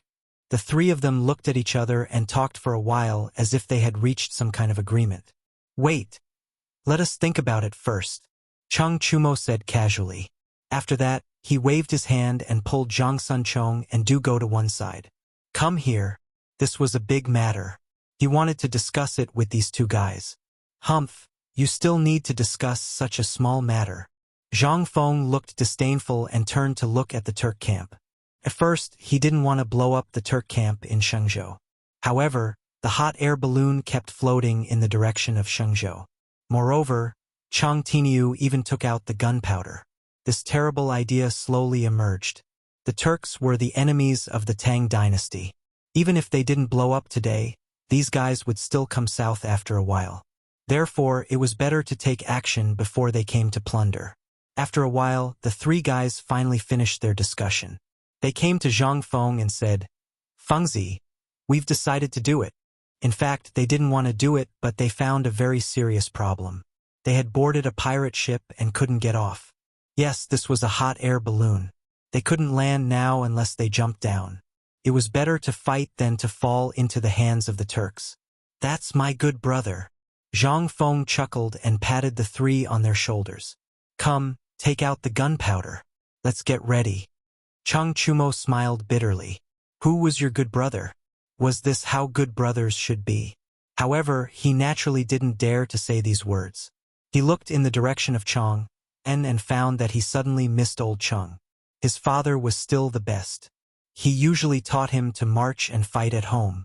He also said that a real soldier wasn't a hothead, but someone who could eat and sleep. Once on the battlefield, don't rush to charge first. You must hide at the back and fight for the head. Although he was afraid, when he thought of his father's teachings, he couldn't help but feel more confident. Back then, his father treated him very well. He heard from his mother that when he was just born, his father boasted to everyone about how amazing the sons of the Chung family were. He said that they would definitely do great things in the future. When he was 3 years old, his father taught him how to drink. When he was 4 years old, he taught him how to ride a horse. When he was 7 years old, his father told him what kind of woman would give birth to the best children. Thinking about it carefully, it would be pretty good if his father didn't beat him often. But now he was going to accompany this guy to his death. If his father was here, he would definitely be sad. Not only him, but also Zhang Sunchong. His heart was like a bottle of mixed feelings. No matter what, he was still a relative of the royal family and had countless honors. It was not an exaggeration to say that he could do whatever he wanted on the streets of Chang'an. The emperor was his uncle, the empress was his aunt, the crown prince was his cousin, and his father was the Duke of Qi. Who dared to provoke Lao Tzu? But now he had to throw his life away with this lunatic. It wasn't worth it. However, he had already boarded the pirate ship. There was no room for regret unless he jumped down from here. Glancing at the height of 1,000 feet, he shuddered. If he jumped down, he would probably be smashed to pieces, right? He would also be trampled by the Turks. It was scary just thinking about it. It was better to obediently pack up the gunpowder. Even if he died, he had these guys with him. It was not a loss. Under the reluctant packing of the three, the gunpowder was finally ready. With this gunpowder, we can definitely blow these sons of B***cheese to death. Zhang Feng looked at the bundled gunpowder in front of him and couldn't help laughing. Then he glanced at everyone and instructed, "Listen to my orders later. Throw it when I tell you to. Don't throw it randomly. Otherwise, you won't be able to blow Shelly to death." There was only 1,200 caddies of gunpowder, while the Turks had at least 10,000. If they wanted to blow Shelly to death, they had to throw it all into Shelly's main tent. This couldn't be sloppy, so he instructed everyone. "Got it," Chang Chumo reluctantly replied. Right now, he just wanted to end this quickly and return to Chang'an. He didn't want to play with this madman anymore. Every time he played, it was a matter of life and death. He still had to carry on the Chung family's ancestral line and couldn't bear this kind of torment. Zhang Sunchong and the other two were silent because their thoughts were similar to Chang Chumo's. They just wanted to leave this troublesome place as soon as possible. Moreover, they had already discussed earlier that the three of them would advance and retreat together. If Feng Zi was too excessive, then Tainyo would be the one to resist. After all, this guy was strong and could fight evenly with anyone. Since you guys don't have any objections, then I'll go do some work now. Zhang Feng smiled. He actually knew what these guys were thinking. However, since they had boarded Lao Tzu's ship, there was no reason to disembark. Cough, cough. From now on, the three of you will take turns to keep watch. Once you see Shelly's main tent, notify immediately. The other two rest. In a while, we'll throw the gunpowder, so rest up first. What about you? Zhang Sunchong frowned. He had a bad premonition. Chapter 1875. As for me, I'll be in charge of supervising you. Zhang Feng chuckled. Then, he lay down in the basket and glanced at the Turkic camp. You guys monitor them well. Don't slack off. Although he had these fellows monitor the Turkic camp, he was still worried. Thus, he decided to monitor them himself. Otherwise, what if they drifted away? The three had no choice but to follow Zhang Feng's orders. The first to monitor the Turkic camp was Zhang Sunchong. He was pushed here by Cheng Chumo and Li Chia. The reason was that he talked too much. If this fellow had not interjected earlier, there might not have been a need to monitor them. Zhang Sunchong had a stomach full of bitterness. He had only said one sentence, and this counted. Helpless, he could only lie down beside the basket and seriously monitor the Turkic camp. At the same time, in the Turkic camp, tents were erected in the hills. Upon closer inspection, there were at least 100,000 tents. There were also 3 campfires beside each tent, illuminating the sky as if it was daytime. The Turkic people sat in groups of 3 or 5 by the campfires to warm themselves. One of the campfires seemed to be particularly lively, with endless laughter. Bao Shan, I heard that your tribe brought 10,000 men this time? A bearded man tore off a lamb leg from the rack and said with a smile as he chewed. That's right, Kaiki. Our tribe has a strong army this year. 10,000 men is nothing. The man called Bao Shan picked up the wineskin in front of him and clinked it with the person beside him. Then he drank it in one gulp, his face filled with pride. No matter how strong the army is, isn't it still the great Khan's? Kaiki looked at Bao Shan with a trace of disdain in his eyes. Seemingly sensing the other party's displeasure, he turned his gaze to the others and said with a smile, Come, let's drink and eat. He was Shelley Khan's subordinate. As the subordinate of the overlord of the grassland, he naturally had the right to look down on others. No one was an exception to this. However, he did not notice the trace of coldness in Bao Shan's eyes. Bao Shan was naturally not an ordinary person. He was Tuli's subordinate. These past few years, on the surface, Tuli and Shelley seemed to have a very good relationship, as if they were blood-related uncle and nephew, but he knew that the two of them were secretly scheming against each other. He had long been dissatisfied with this Shelley's lackey in front of him, but it was not good for him to flare up, because the other party's influence was really much greater than his own. He could only pick up the wineskin on the ground and drink alone. At this moment, a man beside him quietly stepped forward and whispered into his ear, Don't be angry. Shelley is powerful now. Bao Shan glanced at the man, snorted, picked up the wineskin and drank again. Everyone also felt that the atmosphere was a little strange. They could only laugh dryly and drink silently. At this time, a burly man led a group of people into the big tent. Seeing this, Bao Shan promptly got up to greet him. She crossed her right hand over her chest and said respectfully, Little Khan Tuli, Khan Shelley has been waiting for you for a long time. Tuli only nodded slightly without saying anything. He then walked toward the campfire and asked, Kaiki, what were you guys talking about just now? Reporting to the little Khan, your subordinate did not talk about anything. We were just drinking. Kaiki hurriedly stood up, crossed his right hand over his chest, and said respectfully, That's good. Tuli snorted coldly and waved his hand. Let's go into the tent. Seeing that Tuli had left, Kaiki slowly got up. However, a trace of coldness flashed in his eyes. Inside the tent, as soon as Tuli led the group into the tent, they saw many people sitting high up in the tent eating meat and drinking wine. In the middle stood Han dancers, and at the highest point was his uncle, Shelley. Tuli, why are you only here now? Take a seat. Shelley immediately got up when he saw Tuli and laughed heartily. Everyone also looked at Tuli and politely smiled back. These were all Turkic nobles. Many of them had troops and horses in their hands, enough to dominate a region. Uncle, you are too polite. Tuli smiled and hurriedly went forward. He gave Shelley a bear hug before letting go and found a place to sit down. He was the son of the previous Khan. It was reasonable to say that the Khan was his. However, when his father died, he was still young. Therefore, the Khan was temporarily inherited by Shelley. Over the years, Shelley had given him some benefits in order to put up a show. He also let him manage the grassland. However, he knew very well that Shelley did this to shut the nobles' mouths. After all, the Khan did not belong to him. He had not forgotten how to take back the Khan that belonged to him. However, Shelley's power was too great. There was no chance at all. He also knew that his uncle had been guarding against him. Therefore, he had not lived well over the years. Sometimes, he even thought of forming an alliance with the Tang dynasty to destroy Shelley together. However, when he thought of his father, this idea was slowly dispelled. When his father was on the throne, which force in the Central Plains did not pay tribute to him like the Turks, he would not want to see him ask for help from the Tang dynasty. However, this power-stealing guy in front of him was very annoying. Just as he was thinking about countermeasures, Shelley picked up the wine cup in his hand and slowly got up.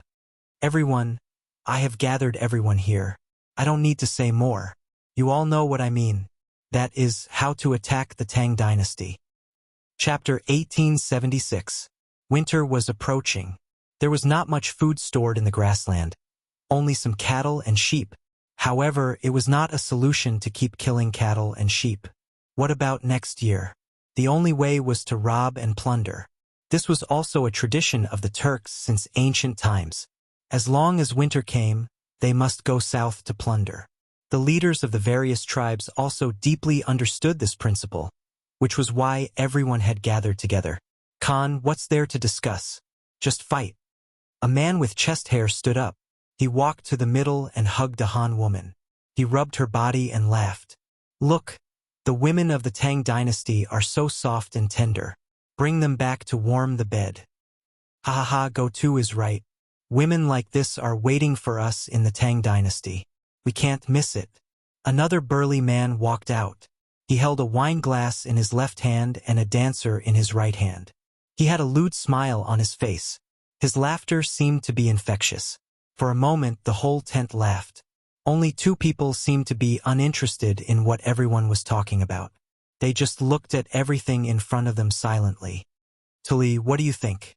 Shelley raised his wine cup, looked at Tully and said with a smile, "Or should I say, or do you have any way for us to break into the Tang dynasty in one fell swoop?" Although he seemed to be asking, he was actually probing. Tully was the son of the previous Khan. Although he did not have much power now, his fame was far greater than his. Therefore, he needed to find out his strength. And this probing was to test his strategy and wisdom. Tully naturally sensed Shelley's probing. He smiled. "Uncle, in my opinion, what Go-To said just now is very reasonable. Just fight and beat them until they are convinced." Shelley was stunned. He thought Tully would say something. He did not expect him to just go with the flow. It seemed that this nephew really did not have any strategy. He was thinking too much. "Okay, then let's fight." Shelley smiled in relief. Then he raised his wine glass and looked at everyone. "Tomorrow, everyone will attack together and snatch the women. Snatch the women.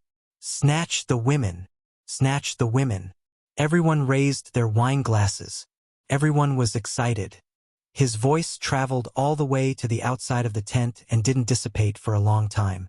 The soldiers patrolling outside the tent seemed to be infected by the sound and cheered incessantly, because they knew that they could soon go to the Tang dynasty to plunder. At that time, the gold, beauties, tea bricks, and so on would all be his. Everyone couldn't suppress the excitement in their hearts and started dancing on the ground. At this moment, a huge black shadow slowly swept across the ground like a giant bird, covering the sky and the moon. The soldiers quickly sensed the abnormality and raised their heads. They saw a black shadow moving slowly. It looked as if it was going to cover the moon. Everyone was puzzled. The thing in the sky didn't seem to be small, so much so that it left a huge shadow on the ground. For a moment, everyone was pointing at the thing in the sky and talking about it. "What is this thing in the sky? How can it be so huge? Yeah, and he can even fly in the sky. It's really incredible. He can fly? Could it be the heavenly wolf god?" As soon as these words were spoken, it instantly caused a great commotion.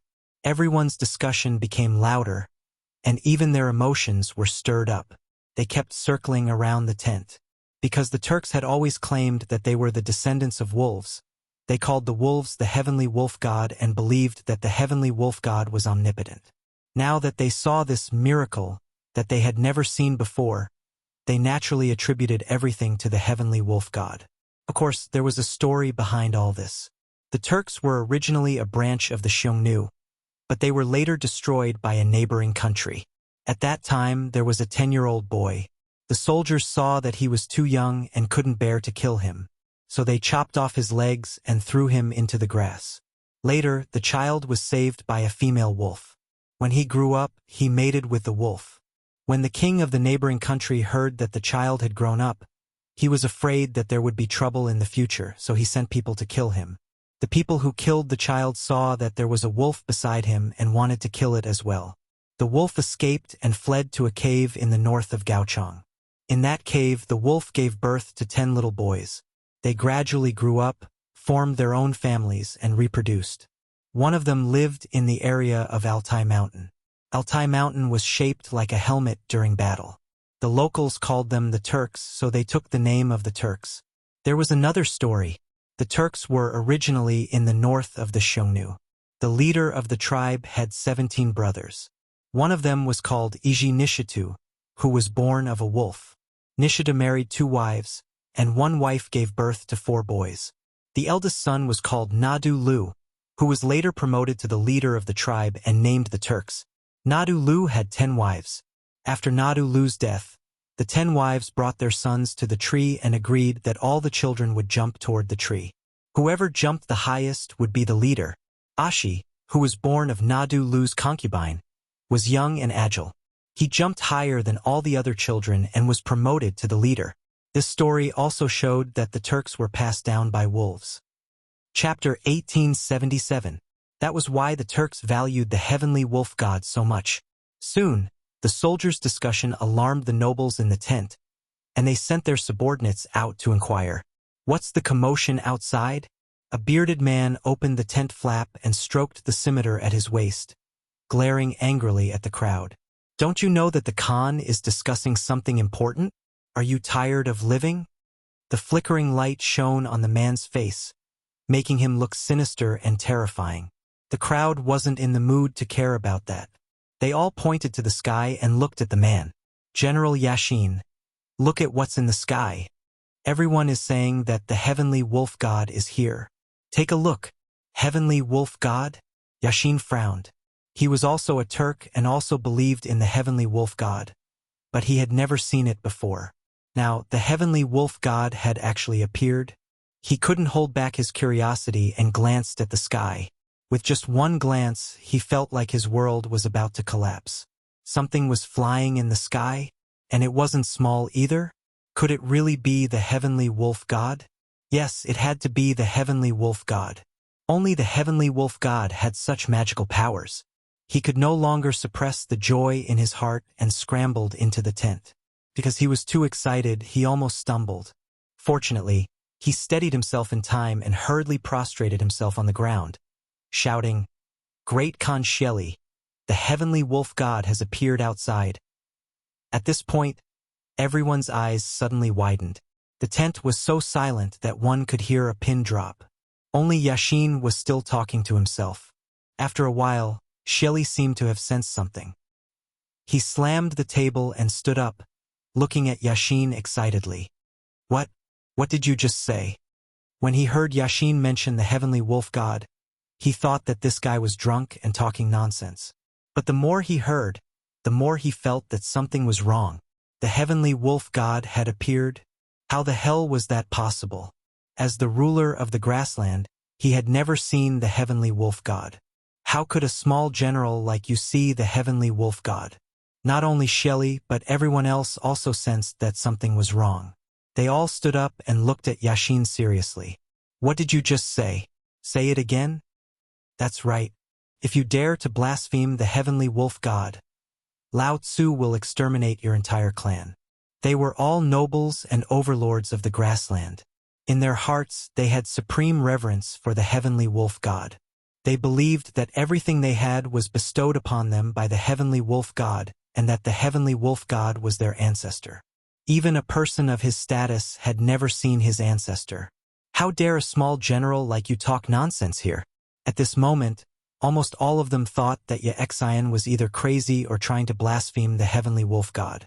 The heavenly wolf god held a supreme position in their hearts. Anyone who dared to blaspheme the heavenly wolf god would die without a doubt. Obviously, Everyone doubted the veracity of Ye Xian's words. After all, no one had ever seen the serious god. Now, this guy was saying that the serious god had appeared? Moreover, it was so sudden. Who would believe it? It was like you were praying to Buddha. As you prayed, someone said that Buddha had appeared. Would you be able to accept it immediately? Of course not. His first reaction was to be dumbfounded. However, Ye Xian didn't think so. He had seen the heavenly wolf god with his own eyes. Khan, nobles, everything I said is true. Ye Xian looked around at everyone. He kept waving his hands and pointed outside the tent from time to time. He was very emotional. When I went out to take a look just now, I saw something flying in the sky. It had already covered the moon. Tell me, if that isn't the heavenly wolf god, then what is it? As soon as he finished speaking, the tent fell silent. Everyone was silent. Shelley frowned. This guy didn't look like he was lying. Moreover, this guy had no reason to lie and wouldn't dare to do so. But, let's go. Everyone, follow me out and take a look. He waved his hand and decided to go out and take a look. Everyone didn't hesitate. They got up and followed him. After all, Ye Xian didn't have the guts to lie to everyone. After listening for so long, they might as well go out and take a look. For a time, almost everyone in the tent had left. Only one table was left. That was Tuli. He felt that something was wrong and was hesitating whether to go or not. Little Khan, what should we do? Bao Shan whispered in Tuli's ear. Tuli frowned. Although he felt that something was wrong, everyone had gone out. It seemed a little inappropriate for him to not go. So he said, let's go and take a look too. After saying that, he stood up, waved his sleeve, and walked out of the tent. Outside the tent, as soon as Shelley led everyone out, he found a dark shadow on the ground. The soldiers were dancing as if they were cheering for something. They kept shouting, "Long live the heavenly wolf god." He sensed the abnormality and suddenly looked up. He vaguely saw some shadow floating in the sky. The shadow actually covered the moon. Huh? What was that? How could it fly in the sky? And it could even cover the moon? It seemed a little too magical. Could it be that it was the heavenly wolf god like everyone said? He wasn't the only one who had this question. The nobles also had this question. Chapter 1878. They all looked up at the shadow in the sky. For a moment, they didn't know what to say, because they had never seen such a scene before. A shadow that could cover the moon. This was the King heavenly wolf god. Tuli was the slowest. At this moment, he was also deeply shocked by the scene in the sky. His eyes widened, as if he didn't want to believe it, but he didn't think it was a problem. Because everyone said it was the heavenly wolf god, he had no reason to refute. Moreover, this thing was indeed flying in the sky. Wasn't it compatible with the heavenly wolf god's influence? Also, other than the heavenly wolf god, who else had such divine power? Could it fly in the sky? For a moment, everyone seemed to tacitly agree that the shadow in the sky was the heavenly wolf god. Many people had already knelt on the ground and began to pray, blurting out things like "bless the grassland with good weather." Fortunately, Shelley was still rational. He didn't kneel like a soldier, but waved his hand. Call the shaman. He wasn't doubting the heavenly wolf god, but there was a tradition in the grassland. If there were any miracles, incomprehensible signs, or signs that weren't man-made, they needed to find a shaman for divination. Just like now, this thing in the sky was a miracle, but no one knew why it appeared, or what instructions did it have. This required a shaman to divine and communicate with the heavenly wolf god to express the heavenly wolf god's intentions. The shaman soon arrived. He wore strange clothes and held all kinds of magic tools in his hands.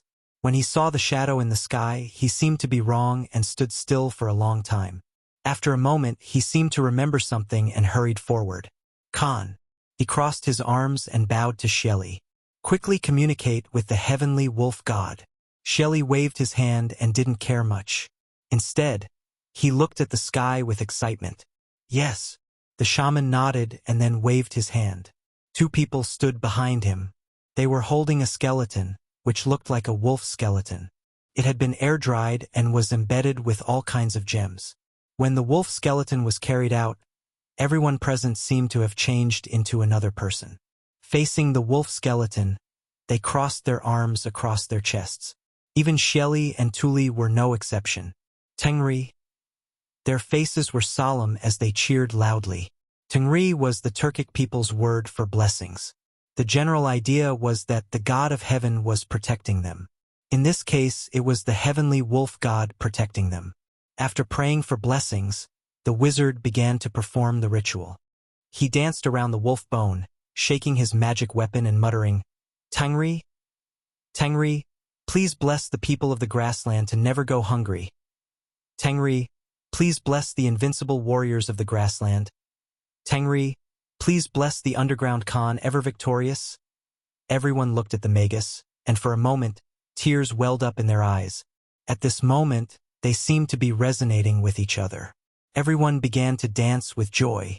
After about 15 minutes, the shaman's prayer finally stopped.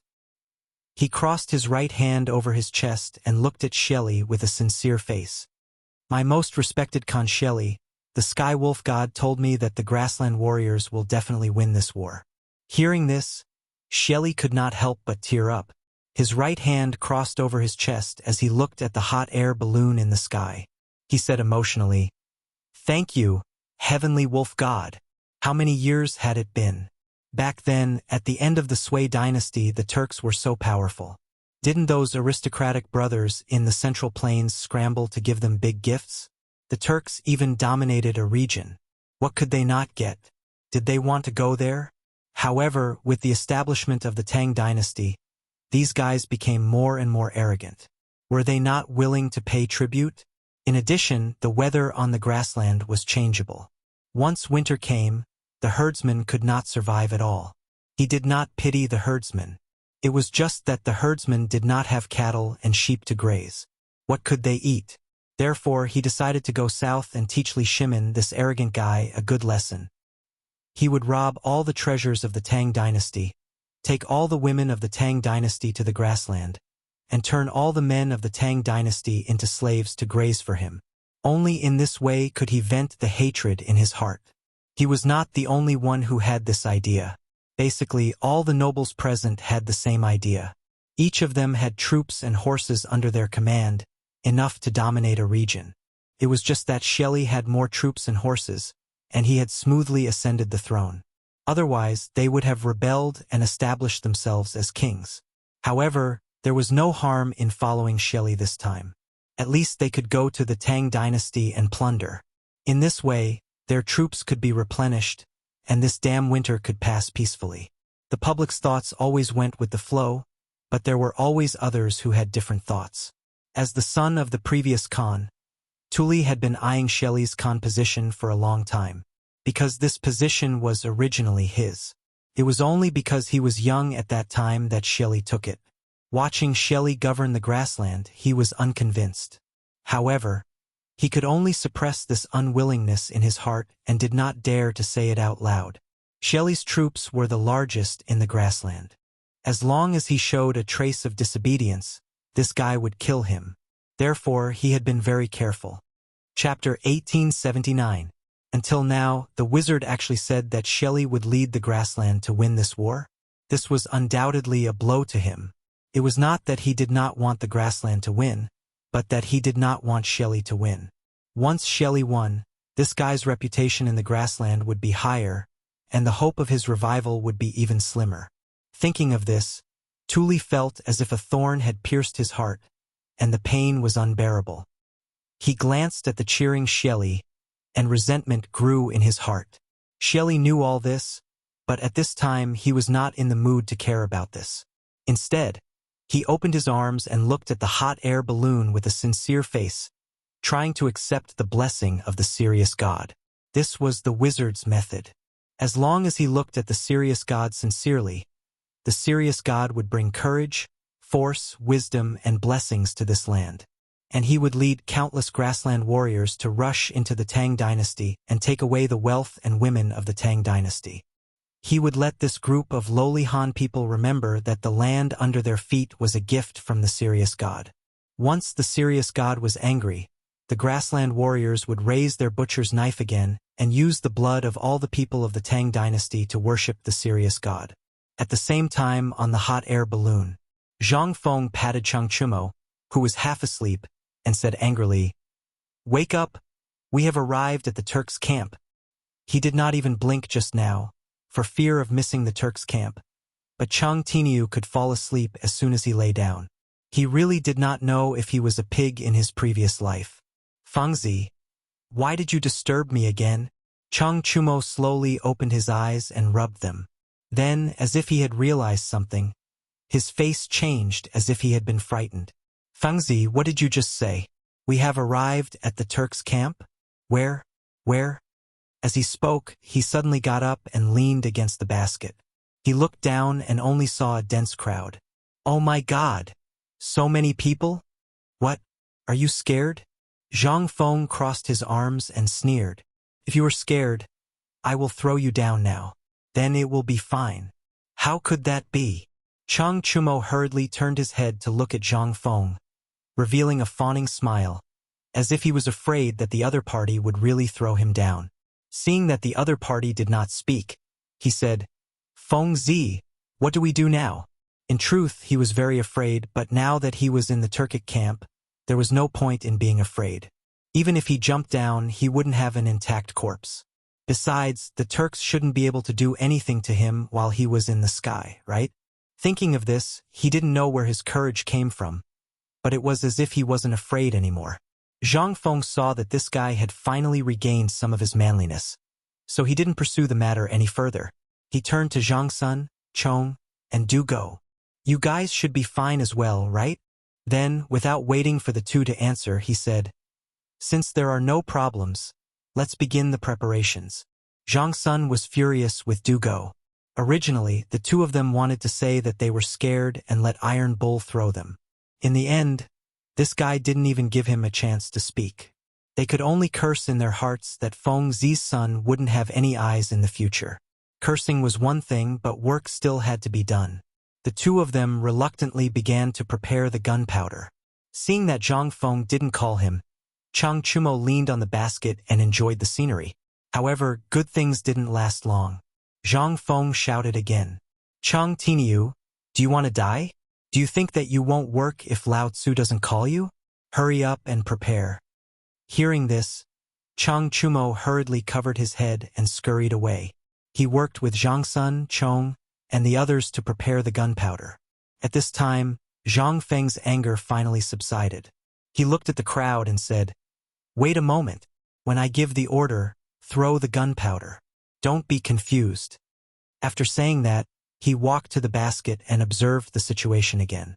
He was very curious. Why were so many Turks gathered together? Furthermore, they were all looking at him with their heads raised. Could it be that these fellows liked hot air balloons? However, this was a good thing. The more people there were, the more destructive the gunpowder would be. Originally, he wanted to look for Shelly's tent. Now, it seemed that Shelly might be among them. Then he would blow this place up. After making up his mind, Zhang Feng turned his head and waved his hand behind him, indicating for the people to bring the gunpowder up. The three of them understood. Each of them hugged two bundles of large explosives and slowly walked forward. "Look over there. When I tell you to throw it, throw it." Zhang Feng glanced at the crowd with a serious face. He didn't know how many times he had reminded them. He was really worried that these fellows would ruin things. "Oh, I know. You've said it 800 times. Chang Chumo rolled his eyes at Zhang Feng impatiently. Then he glanced down and was somewhat puzzled. "Ah, why are these dogs all gathered together? What are they doing? Isn't it obvious?" Zhang Sun curled his lips as if he understood very well. "They are looking down on us. We brought so much gunpowder and they didn't even dodge. They are looking down on us. Yes, they are looking down on us." Chapter 1880. Dugo nodded. It seemed like he agreed with this point. Zhang Feng was speechless. He only felt that these three fellows were drama queens. The Turks gathered together to look down on them? What kind of logic was that? Besides, the Turks didn't know that they were holding gunpowder in their hands. He suddenly felt that there was no way to communicate with these inhumane fellows. Otherwise, he would be led astray. Just as he was about to explain, Chang Chumo spoke. His eyes widened as he took out a match from his waist and coldly said, "Motherf asterisk cur, you dare to look down on me?" After which, he threw the match onto the fuse. In an instant, the fuse crackled. Seeing that Chang Chumo had lit the fuse, Zhang Sunchong and Du Go followed suit and lit the fuse. Originally, this wasn't a big deal. Zhang Feng didn't have the mood to blame these fellows for secretly lighting the fuse. However, he didn't expect that not only did these fellows not throw it, they even imitated the 5 warriors of Wolf Ivory Mountain. After lighting the fuse, they even held it in their hands and glared at the Turks below, trying to kill them with their eyes. This scared Zhang Feng to death. He threw a slap over and said angrily, "Motherf asterisk cur, hurry up and throw it away. Hurry up and throw it, it'll be too late." Only then did the 3 of them react. They hurriedly threw the gunpowder in their hands down. After throwing it, they still didn't seem to be satisfied. They hurriedly threw it. Zhang Feng could only watch from the side, afraid that the hot air balloon would explode. In an instant, a gift pack of 1,200 caddies of gunpowder was thrown down toward the Turks' camp. Sparks flew from the gunpowder like fireworks. However, these fireworks lost their gravity in the air and began to drift around the Turks' camp. At this moment, the Turks who were cheering underground felt that something was wrong. It seemed like something was falling from the sky, and this thing was carrying flames? Furthermore, it wasn't just a little bit. It was like the stars in the sky, getting closer and closer to them. What was going on? Everyone was puzzled and decided to ask the shamans. When it came to such incomprehensible things, people were still keen to believe in the wizards. The magus had also noticed the abnormality in the sky. He was slightly taken aback and continued to dance. However, he seemed to be even crazier now. His movements were even more exaggerated, as though he was possessed by some mysterious force. Not long after, the veins on the wizard's forehead bulged and white foam flowed out of his mouth. He jumped while muttering something. "Almighty Heavenly Wolf God, please bestow upon the prairie warriors the greatest power, so that the prairie warriors will be invincible." Hearing the cheers, the crowd became excited. It was as if they had been summoned by the Heavenly Wolf God.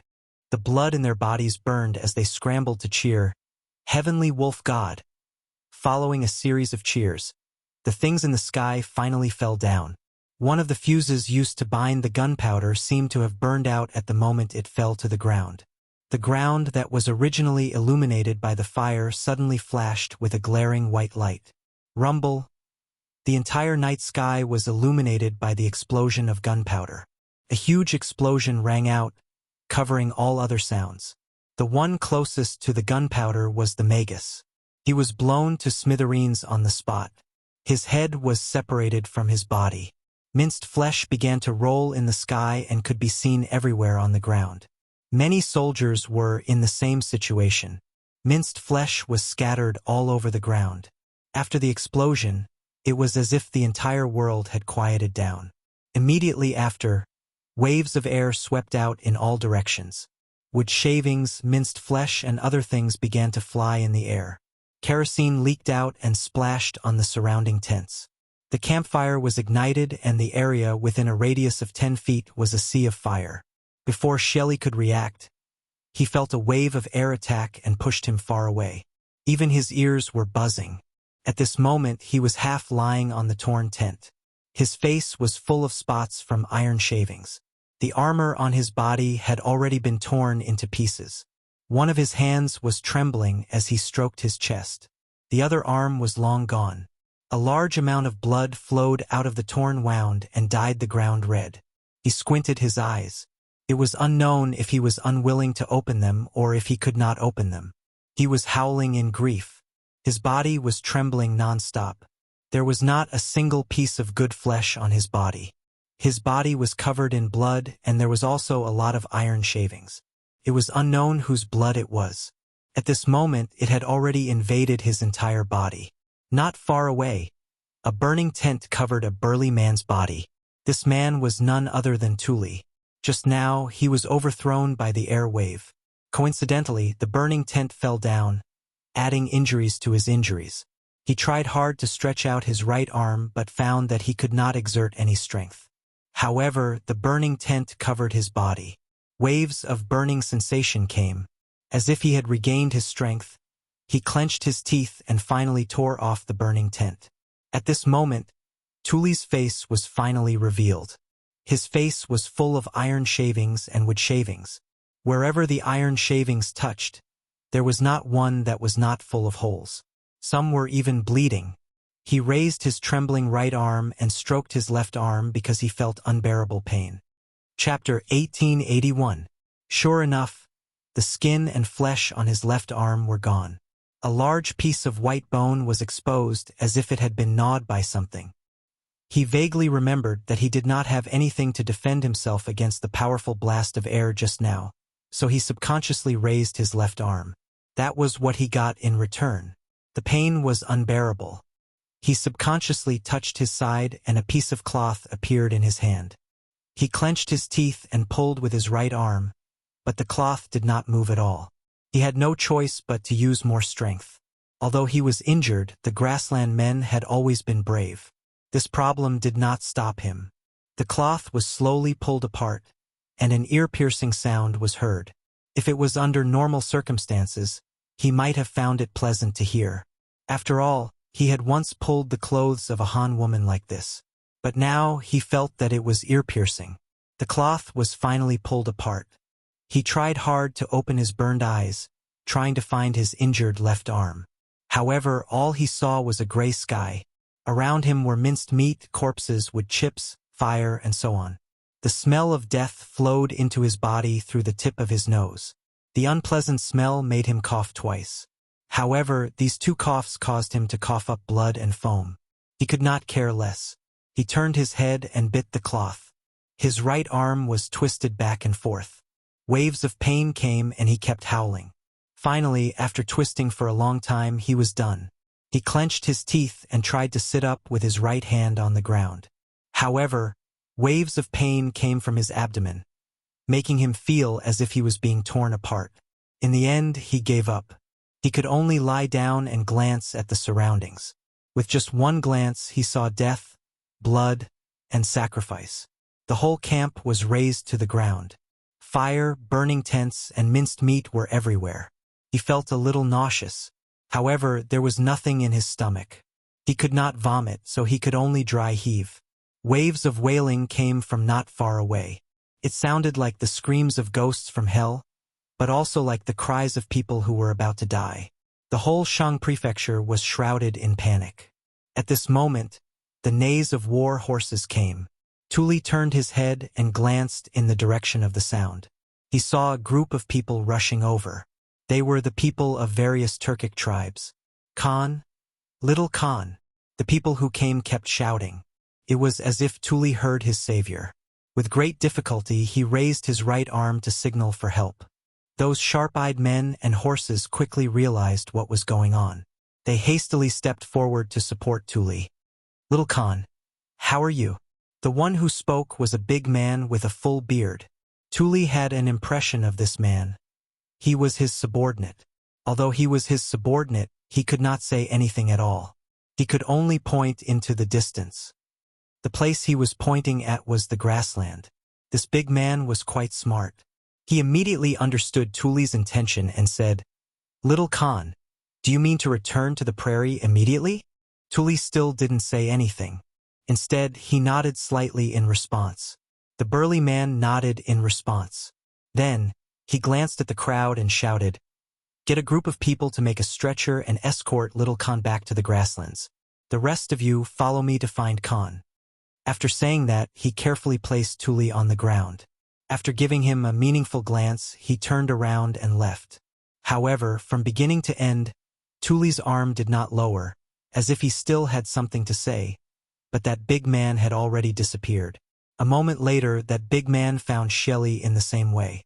Surprisingly, Shelly and Tuli said the same thing. They also wanted to return to the grasslands. Therefore, the uninjured Turkic soldiers made several stretchers and escorted Shelly and Tuli back to the grasslands. At the same time, in Shangzhou City, ever since Jin Shang, the provincial governor of Shangzhou, received the news that the Turkic people were coming to the Tang dynasty to plunder. He had been training his troops every day. He knew that he was no match for the Turkic people. Therefore, while training, he asked the imperial court for reinforcements. However, something strange happened. The war had not started yet, but the Turkic people had already started fighting among themselves. To be more precise, the heavenly thunder struck over the Turkic people and a fire broke out overnight. Did they withdraw their troops overnight? Not a single soldier was left behind. This made Jin Shang a little confused. Why would the heavenly thunder strike where the Turkic people were stationed without any reason? Taking a step back, even if there was a heavenly thunder, why didn't these Turkic people know to avoid it? Moreover, the Turkic people claimed to have 200,000 troops this time. No matter how powerful the heavenly thunder was, it was impossible to annihilate 200,000 troops overnight. Strange. Judging from these signs, some of them were strange. They had no reason to give up going south. Did the Turkic people not plan to plunder anymore? That was impossible. Based on his years of experience in guarding Xingzhou, this was simply impossible. First of all, the Turkic people would run out of food in winter. Half of their cattle and sheep would be killed or injured. Moreover, the Turkic people lived by herding. Without cattle and sheep, what would they eat? Moreover, the Turkic people and the Tang dynasty had always been enemies. Going south to plunder seemed to be engraved in their bones and had become a tradition. They would do it every year. It was even more impossible to cancel it this year. All these were true. Could it be that the Turkic people were plotting something? Chapter 1882. The more he thought about it, the more he felt something was wrong. Jin Shang glanced at the guard beside him and said, "Wu Pu, immediately count 10,000 troops. I think something is wrong. I have to go personally." Wu Pu frowned. The news of the Turks' withdrawal was checked by his men. He did not believe it at first. He ordered people to check it 5 times before he could confirm it. After telling the general did not believe it even more. He had already sent 5 groups of people to check. Now he wants to check again? He wanted to refuse, but thinking that the general wanted to go personally, he cupped his hands and said, "Yes, General." After that, he turned around and began to select the troops. After a while, the troops were finally counted. Wu Pu cupped his hands and said, "General, the troops have been counted. There are 10,000 people in total. General, please check." Okay. Jin Shang turned his head and glanced. Seeing that there was no problem, he waved his hand and said, "Everyone, set off. The destination is the Turks' camp." After that, he mounted his horse and galloped toward the city gate. Wu Pu saw that the general had set off. He did not hesitate and led his men to catch up with Jin Shang. The guard at the gate of Shangzhou City was on duty. Seeing a large group of people rushing over, he wanted to scold them. But when he saw that it was the general, he did not dare to be negligent. He quickly ordered the people to lower the drawbridge. There were no obstacles along the way. Jin Shang led 10,000 people and smoothly arrived at the Turks' camp. Before he even got close, a pungent smell wafted over. Wu Pu covered his nose. His face was a little ugly. "General, what is this smell?" Jin Shang frowned and did not answer immediately. Instead, he squatted on the ground and picked up a handful of red-hot soil to smell it. However, he could not tell what it was. He could only say, "I don't know either. However, this should be the smell of the heavenly lightning you mentioned." After that, he immediately got up and waved his hand. "Everyone, speed up." He now believed that the thunder was real. Otherwise, how could he explain the soil? The soil under his feet was yellow, but now it was red. Without powerful fire, it was difficult to do. The group sped up. After a while, a desolate scene appeared in front of everyone. There were pieces of flesh everywhere. Blood dyed the ground red. Burnt cloth could be seen everywhere, and there were even large words written on it. Shelly Khan. The sawdust that had not been completely extinguished glowed in the dark night like fireflies in summer. At this moment, they seemed to be cheering for freedom. The broken scimitars and spears were stabbed into the ground in disarray. They seemed to have decayed and were covered with a layer of yellow and white matter. It looked incomparably desolate. Not far away, a few vultures were circling above a few corpses that had not been completely buried. There were many iron scraps on the corpses, but the broken spears were still in the hands of the corpses, as if these spears would take their souls to hell and slaughter them again. There was also a pack of wild wolves that had come to look for food. They were gnawing on a fragmented corpse, and their cold-blooded eyes emitted a dim light. They were like the soul reaper of hell, terrifying and horrifying. Looking at the crowd that was getting closer and closer, the wild wolf became more alert. It put down the pieces of meat in its mouth and opened its bloody mouth, revealing its fangs. "Halt!" Jin Sheng waved his right hand and glanced at the wolves and vultures. He said coldly, "Drive the wolves away and form an encirclement. Investigate the situation here." Although the situation now was roughly clear, it still needed to be investigated to prevent the Turks from plotting. As the general of Shang province, everyone's lives were in his hands. He had to be very careful. "Yes, General." Wu Pu cupped his hands. He also knew the importance of the situation. He then turned his head and looked at the soldiers. "Everyone, divide into 8 groups.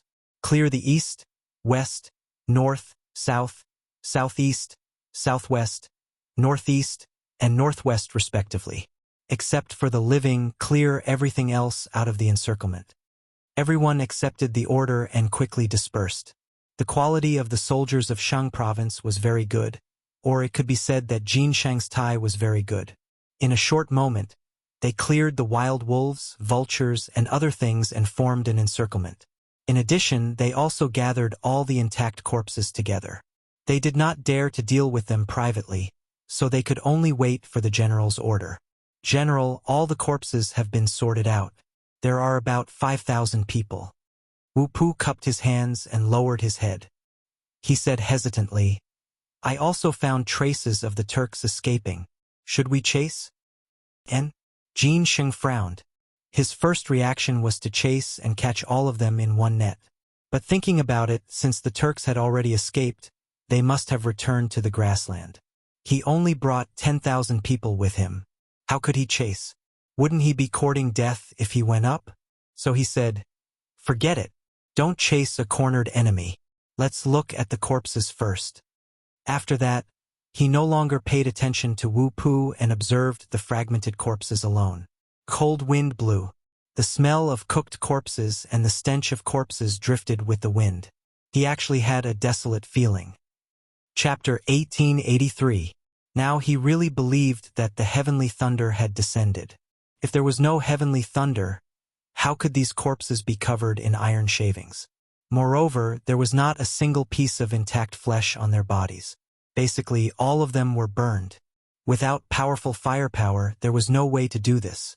And the Turks were preparing to go to war with the Tang dynasty. It was impossible for them to go to war privately. Although the Turks usually had internal strife, Shelley was not a fool. He would not do such a thing. As for these corpses, the Turks must have left in a hurry and did not have time to take them away.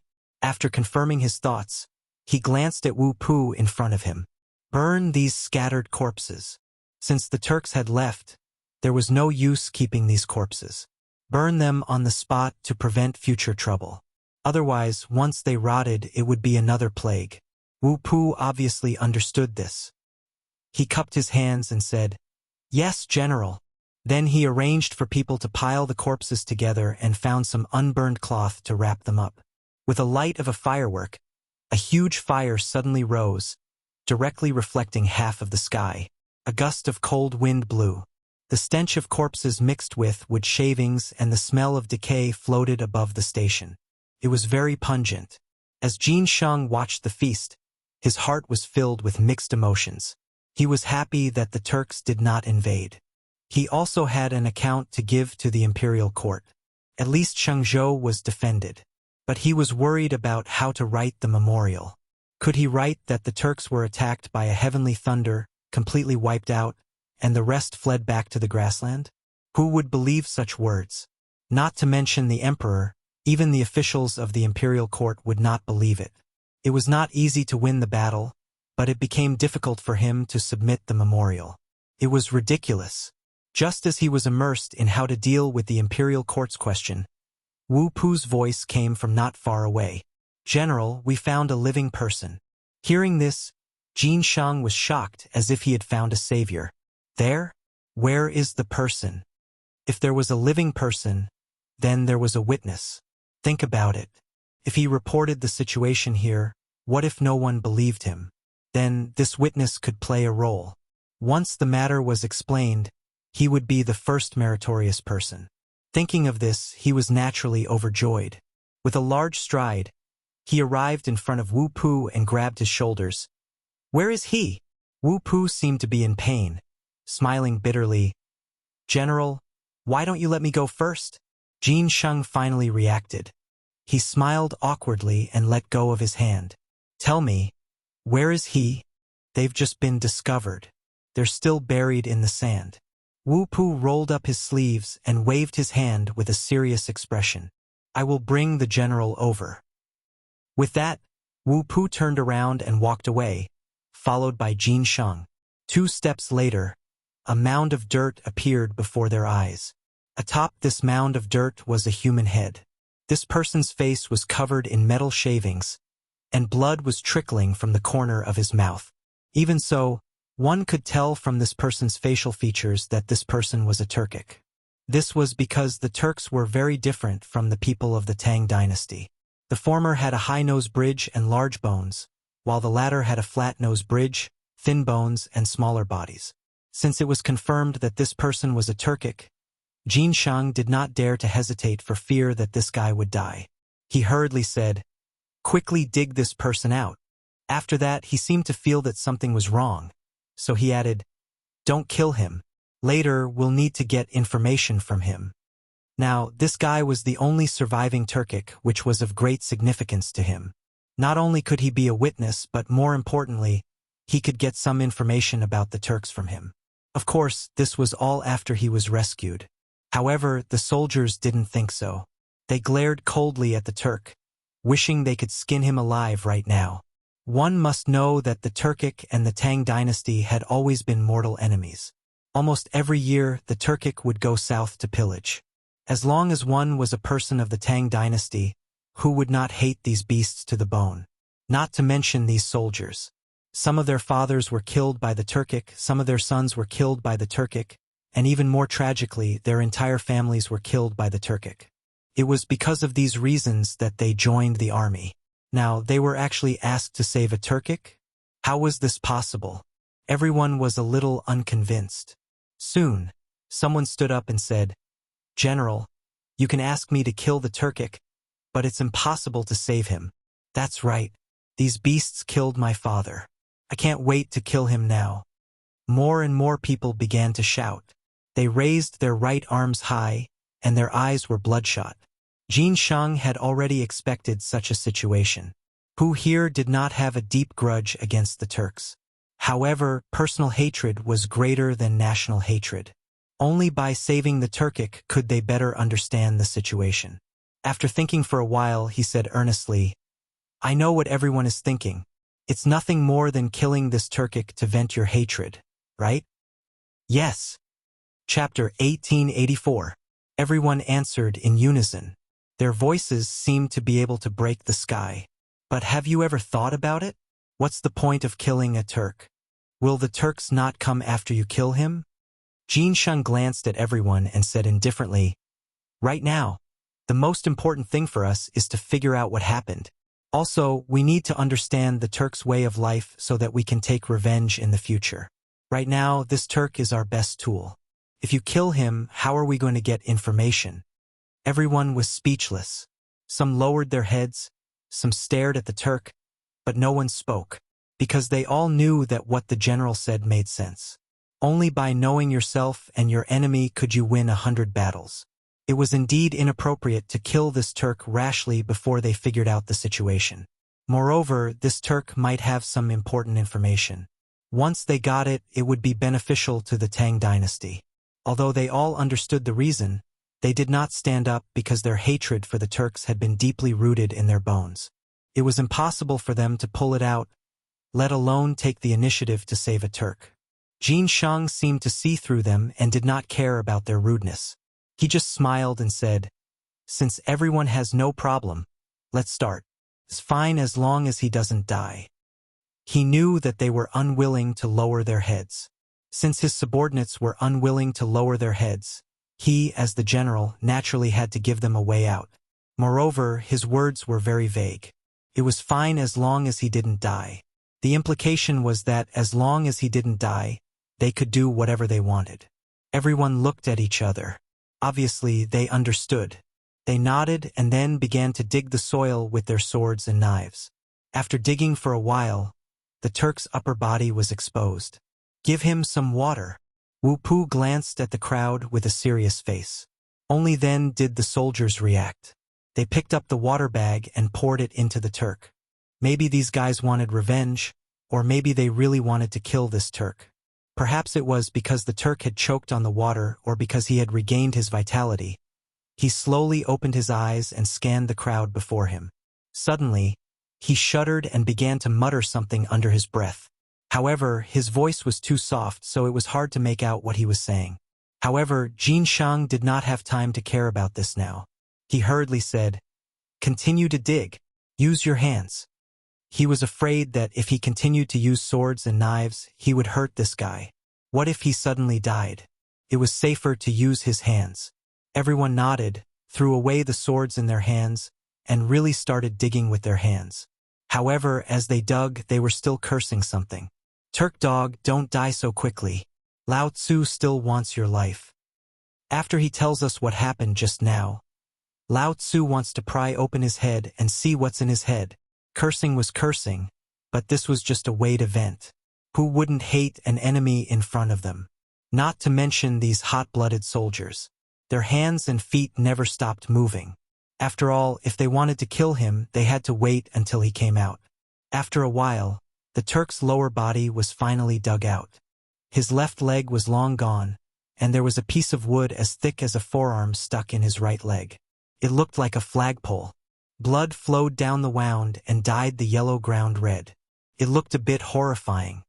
"Military doctor, where's the military doctor?" Jin Shang turned around and shouted behind him. This guy's life was in danger. If he wasn't treated, he would be gone. As his voice spread, an old man carrying a medicine box slowly walked forward. "General, I'm here." Jin Shang glanced at the person and then pointed at the Turk on the ground. "Treat this guy immediately. At the very least, he has to be able to speak. He has important information on him." The military doctor looked in the direction Jin Shang was pointing at and frowned. "Turk? How could it be a Turk?" The old man was a military doctor. How could he treat a Turk? How many people did the Turks kill in Shenzhou back then? His biological parents died tragically in the hands of these bastards. Now, he was actually asking him to treat a Turk? Thinking of this, he didn't know where he got the strength. He suddenly straightened his back and said sternly, "General, please find someone else. This old man's medical skills are not good.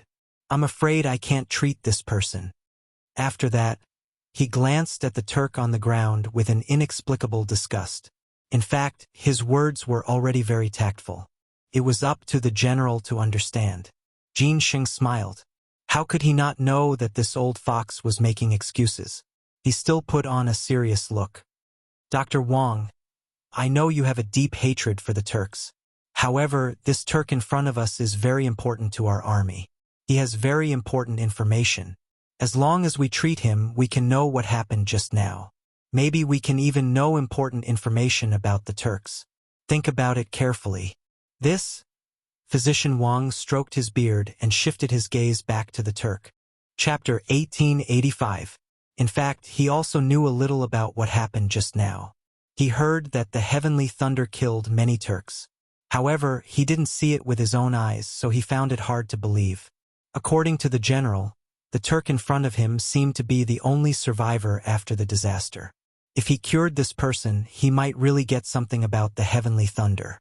This will only be beneficial to my great Tang, and there will be no harm. At most, he would give this dog a dose of medicine to kill him. After making up his mind, he looked at Jin Shang and sighed. "Well, old man, let's save this dog." After that, he patted the medicine box and walked toward the Turk. However, he seemed to think of something and added, "General, you have to promise the old man that when this guy is no longer valuable, let the old man poke 100 holes in him." This sudden valiance stunned Jin Sheng. He didn't expect that Dr. Wang, who usually didn't show his strength, had this side. However, on second thought, who hadn't been young before. So he said, "Don't worry. As long as you don't kill him, you can even give him to your family for breeding." As soon as this was said, the people around couldn't help but laugh. Ha ha ha. The general really knows how to make fun of Dr. Wang. Everyone laughed as if they were laughing at the Turk for being a pig. Dr. Wang didn't care about the ridicule of the crowd. He just thought that they were laughing at the Turk, but he was still dissatisfied. He thought to himself, breeding this thing for a pig? Even a pig would despise it. After the laughter subsided, Dr. Wang began to treat the Turk's injuries seriously. He took her pulse and fed her medicine. In any case, he did all sorts of things. However, no one knew what medicine the old man gave him. After all, no one present knew medicine. After about a quarter of an hour, the Turk finally woke up. He opened his blood-red eyes and looked into the distance. His hand was half raised and his mouth was muttering something. Jin Sheng frowned and was a little dissatisfied. King, speak louder. As soon as his voice fell, he felt something was wrong. It seemed that he hadn't asked. So he said, "What's your name? What happened just now?" It was unknown whether the Turk didn't understand or was deliberately not replying. He turned his head and slowly lowered his hand, pretending to be a dead dog. Wu Pu couldn't stand it anymore and scolded him. "Why the *CK are you pretending? How dare you not answer the general's question? Do you think you're some big shot? Come on, beat him." Hearing this, the onlookers immediately picked up their weapons, eager to give it a try. They had long wanted to tear this guy to shreds. Jin Sheng did not dare to let these guys hit him. It was not easy to save him. What if he was beaten to death? Besides, these fellows didn't even know how to control their strength. Not to mention hitting, even a light touch might be fatal. "Wait!" Jin Sheng stopped Wu Pu and hurriedly said, "Don't fight first. Let me ask." After saying those words, he turned to the Turk and said patiently, "Hurry up and tell me your name. What happened just now? Otherwise, a punishment worse than death awaits you later."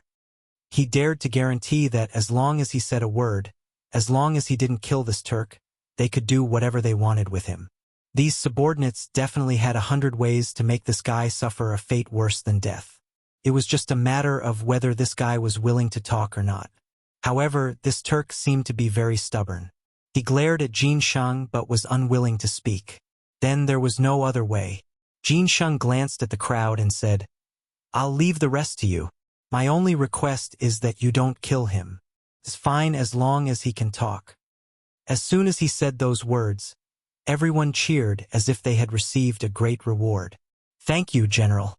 The General is mighty. I'll definitely let him know what mercury immersion is." After saying those words, the crowd swarmed toward the Turk. In a moment, screams came from the crowd.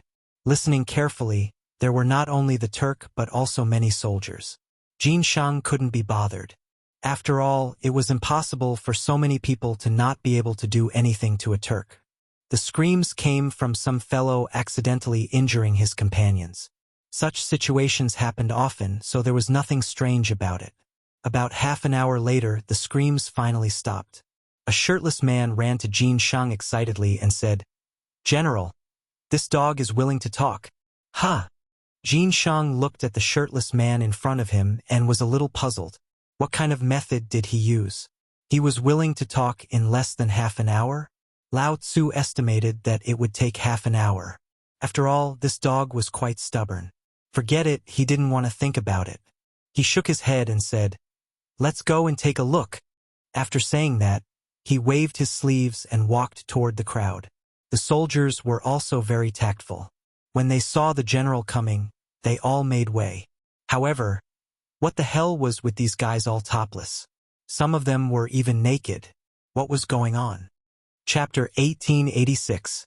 What was more infuriating was that these guys didn't seem to feel ashamed. Instead, they looked satisfied. Instantly, he felt unwell all over. Did these guys have special fetishes? He didn't dare to think about it and quickened his pace. The Turk was half lying on the ground. He was also naked. Tears were still flowing from his eyes, as if he had suffered a great grievance. Cough, cough. Jin Shang deliberately coughed twice and glanced at the Turk. Are you willing to talk now? He purposely ignored these soldiers so that he wouldn't embarrass himself later. Unexpectedly, this Turk seemed to have changed into a different person. When he saw Jin Shang, it was as if he had seen his savior. He wiped his tears and sobbed. General, your soldiers are not human. Cut the crap. Hurry up and talk. Jin Shang's face darkened. He was a little impatient. He naturally didn't want to listen to others talk about his soldiers, especially a Turk. However, what did these guys do to make people angry? Why did they make a Turk who was originally very strong-willed become like this? It seemed that he had to teach these guys a lesson when he went back. Otherwise, Shang's state would be in chaos. Thinking of this, he glanced at the people around him and pretended to be angry. However, these guys didn't seem to see it. They stared at the Turk and kept laughing. At this moment, the Turk spoke. General, I was an archer under Shelly Khan. Just now, a shadow appeared in the sky. That guy directly covered the moon. Covered the moon? Jin Shang couldn't help but interrupt. He was a little suspicious of what the Turk said. What kind of thing could go to the sky? Damn it, cover the moon? How was this possible? However, a few days ago, news came from Chang, and that the vengeful spirit of the Xuanwu Gate had come to the world, which also covered the sun. Even His Majesty was ready to issue an edict of punishment. Now, in comparison, it seemed that the two had some similarities. It seemed to be possible. Therefore, he said, continue. The Turk didn't seem to be angry because of Jin Shang's interruption. Instead, he was very happy because he really didn't want to fall into the hands of this group of soldiers. Damn it, they were not human. They actually, sigh, forget it, I'll just endure it. Thus, he continued, General, that thing floated in the air for a while. It was fine at first, but then it stopped in Khan Shelly's tent. We thought it was the celestial wolf god, so we cheered. Khan Shelly also thought it was the celestial wolf god, so he sent wizards to divine, but halfway through. At this point, tears actually fell from the corners of his eyes, because he thought of his family. His eldest brother and second brother had been blasted into minced meat just now. He had seen all of this with his own eyes, but he had no way to stop it. He hated it. He hated himself and hated the thing in the sky. There was even a hint of hatred for Khan Shelly. If not for Shelly Khan, if not for Shelly, perhaps his brothers would not have died. It was Shelly who wanted to go south. If he had not gone south, perhaps nothing would have happened. This was the heavenly wolf deity's punishment for the grasslands. Human emotions were changeable and unpredictable. Once a disaster happened, they would often push the blame onto others. Human emotions were also interconnected. Everyone was born selfish. They often liked to take other people's things for themselves. The more power one had, the more obsessed they were with this nature. But the funny thing was that such selfish people often cared more about their blood relatives. Just like the Turk in front of him. He was thinking about how to go south and plunder and how to climb higher. His blood relatives were dispensable to him, because the grasslands were a place where only strength mattered. As long as you had strength, you would be in charge, you would be king. But once you lost your strength, millions of people would come to enslave you, millions of people would come to trample on you, millions of people would come to kill you. He had understood these principles since birth, and now it had been engraved into his bones. So, facing Jin Shang's interrogation, he could be considered to be feigning civility. Jin Shang did not know these. Seeing that the Turk in front of him was crying, he thought this guy had been abused. After all, he did not have a good impression of the Turk. So, he continued, "Don't stop. Continue." The Turk nodded, wiped his tears, and continued. When the shaman was halfway through the divination, he suddenly found sparks falling from the sky, and there was more than one person. There were many. Everyone was cheering, and the shaman became even crazier. thinking that this was the wealth sent by the heavenly wolf deity. In the end, these sparks suddenly exploded, and everyone was injured. It seemed that many people died. In a daze, I heard that someone had retreated. Retreated? Jin Sheng was not surprised by this news. He had heard it once just now. This time, he just wanted to confirm it. Shelley had suffered so many casualties this time, it was impossible not to retreat. However, Shelley's life was a big matter. So, he asked again, what about Shelley and Tuli? Did they die? Chapter 1887. Khan Shelley? Speaking of this, the Turk seemed to realize something was wrong and hurriedly corrected himself. When I was in a coma just now, I vaguely heard Shelley's voice and little Khan Tuli's voice. They seemed to have withdrawn together. Jin Sheng held his chin with his hand and smiled. He felt that this Turk was a bit interesting. Just now he called Shelley Khan. Why did he suddenly call him Shelley? Also, why did this guy only call Shelley by his real name and still be very respectful to Tuli? Did he want to please him? But that was impossible. The Tang dynasty and the Turks were feuds. Even if he wanted to please him, he would not let him go. What was this guy thinking? No, he had to ask. So, he said again, why did you call Shelley by his real name? Isn't he your Khan? Also, since you already called Shelley by his real name, why did you call Tuli little Khan? The Turk seemed to dislike this topic. He glanced at Jin Sheng and was a little angry, but soon flashed away. After all, he was under the eaves and had to lower his head. So, he said, if it weren't for Shelley, how could I have one of my legs blown off? How could my two brothers die? So, do you understand? Jin Sheng nodded as if he did not fully understand.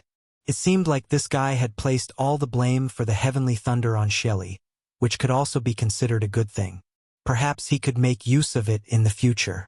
After a short pause, he asked again, then why did you call Tuli little Khan?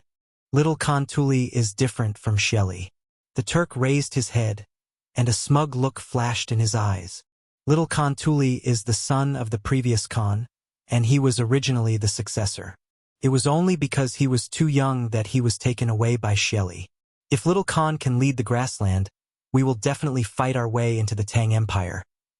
Speaking of this, he seemed to realize something and quickly corrected himself. No, I mean it was not little Khan Tuli's idea to come to the Tang dynasty this time. He even opposed it a little. Jin Sheng raised his eyebrows. Unexpectedly, there was an unexpected gain.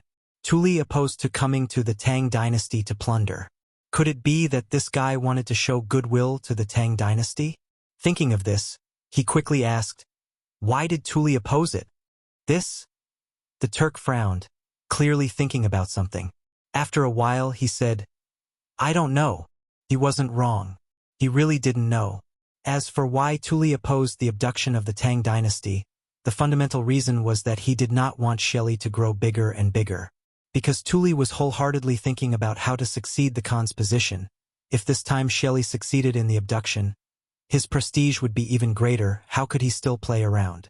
How could a mounted archer like him know about such matters? Jin Sheng didn't blame him. After all, this was no small matter. He said, forget it. Let's leave it at that. After that, he glanced at Wu Pu behind him and said seriously, take this guy back. Remember, lock him up alone. No one is allowed to get close. As he spoke, he intentionally or unintentionally glanced at the shirtless soldiers around him. These fellows had tormented this Turk to the brink of death. If he were to fall into the hands of these fellows, he would most likely die. The soldiers didn't seem to care about the general's gaze, because they felt that they had done a good deed. Wu Pu looked solemn. Yes, General. After that, he waved his hand and shouted, go back to the city. Jin Sheng wasn't in the mood to care about these trivial matters. He jumped on the horse and rushed to Shenzhou City. Everyone tidied up, extinguished the bonfire, and prepared to go back to the city with the Turk. The next day, the sky was already bright. A group of soldiers riding tall horses galloped on a country road. They were dusty, their faces were full of dust, and their lips were dry and cracked, as if they were about to faint. However, their strong military consciousness still made them struggle. They held the reins tightly and didn't want to give up. However, horses were different from people. They didn't have strong willpower. After a long journey, many of them began to foam at the mouth, as if they would fall to the ground at any time. Finally, a horse seemed to be unable to hold on. Its front hooves were stuck in the pothole. Its body suddenly leaned forward and fell heavily to the ground. Its whole body twitched, and at the same time, the soldier on it was thrown to the ground. The soldier was completely unprepared for this sudden turn of events. He rolled to the ground and fell unconscious. Of course, the matter was far from over. The collapse of the first horse immediately affected the second, and the third. Soon, a large number of horses behind him lost their front hooves and fell to the ground one after another. They foamed at the mouth and panted heavily, as if they were struggling for their lives. The soldier in front heard the sound and immediately reined in his horse. He glanced back and then turned pale. He shouted to the front, "General, something happened in the rear." The leader was Li Jing. He was ordered by the emperor to search for Zhang Feng. He rushed all the way and didn't dare to neglect. He didn't even rest on the way. He was about to reach Shangzhou, but now something happened? How could he not be anxious? Chapter 1888. However, the soldier could not ignore it. Thus, he reined in his horse and turned it around. He squeezed the horse's belly and glanced at the people who had fallen. The horses were twitching. They were probably too tired. The soldiers kept wailing. However, they had only suffered some superficial wounds. There was not much of a problem. Thus, he said, "Military officer, call the doctor to treat them. At the same time, count the horses of the injured people and the horses of the uninjured people. Present them one by one." After speaking, he looked around at everyone. "Take advantage of the time when the military officer is counting. All of you should rest." After settling down, Li Jing dismounted from his horse and handed the reins to the guard. He stood with his hands behind his back and looked at Shangzhou city not far away. This time he came to Shangzhou for two reasons. The first one, needless to say, was naturally to find Zhang Feng. The second one was to check on Shangzhou. The current Shangzhou's general, Jin Shang, was an archer under his command. After the war was quelled, he was sent to guard Shangzhou city. This old man used to be a brave general on the battlefield. Ever since he came to Shangzhou, he complained every day about how desolate Shangzhou was. There was not even a woman. Even the cows were male. His brothers had a hard time and so on. He came today to check. If it was really so desolate, then he would ask His Majesty to allocate some money and find a few women. After all, they had followed him before. Just as he was thinking about his experience, a voice came from behind him. "General, the number of people has been counted." Hearing this, Li Jing slowly turned around and glanced at the military officer. He said with a serious face, "Report it." "Yes, General."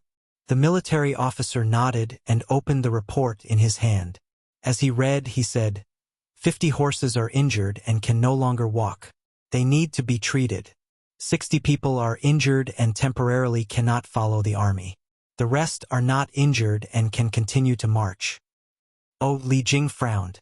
He did not expect the injuries to be so serious. In such a situation, he would have ordered them to rest. However, His Majesty's orders were very urgent. There was no time to delay. Thus he said, "Those who are injured and cannot walk, stay here and recuperate. The rest will continue to march with me." In this era, it was difficult to raise war horses. The money spent on fodder could provide a family with food and clothing for a year. Thus, it was very precious. Moreover, a good war horse could often decide the outcome of a battle. Therefore, even if it was injured, it had to be treated. The soldiers also understood this, so they usually treated the war horses as their own brothers.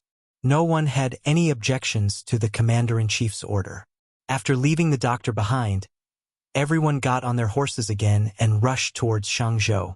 In less than a moment, the gate of Shangzhou city was in sight. These few words seemed to have some kind of magical power. After the soldiers saw them, they all seemed to have gone mad and ran wildly. However, this was also understandable.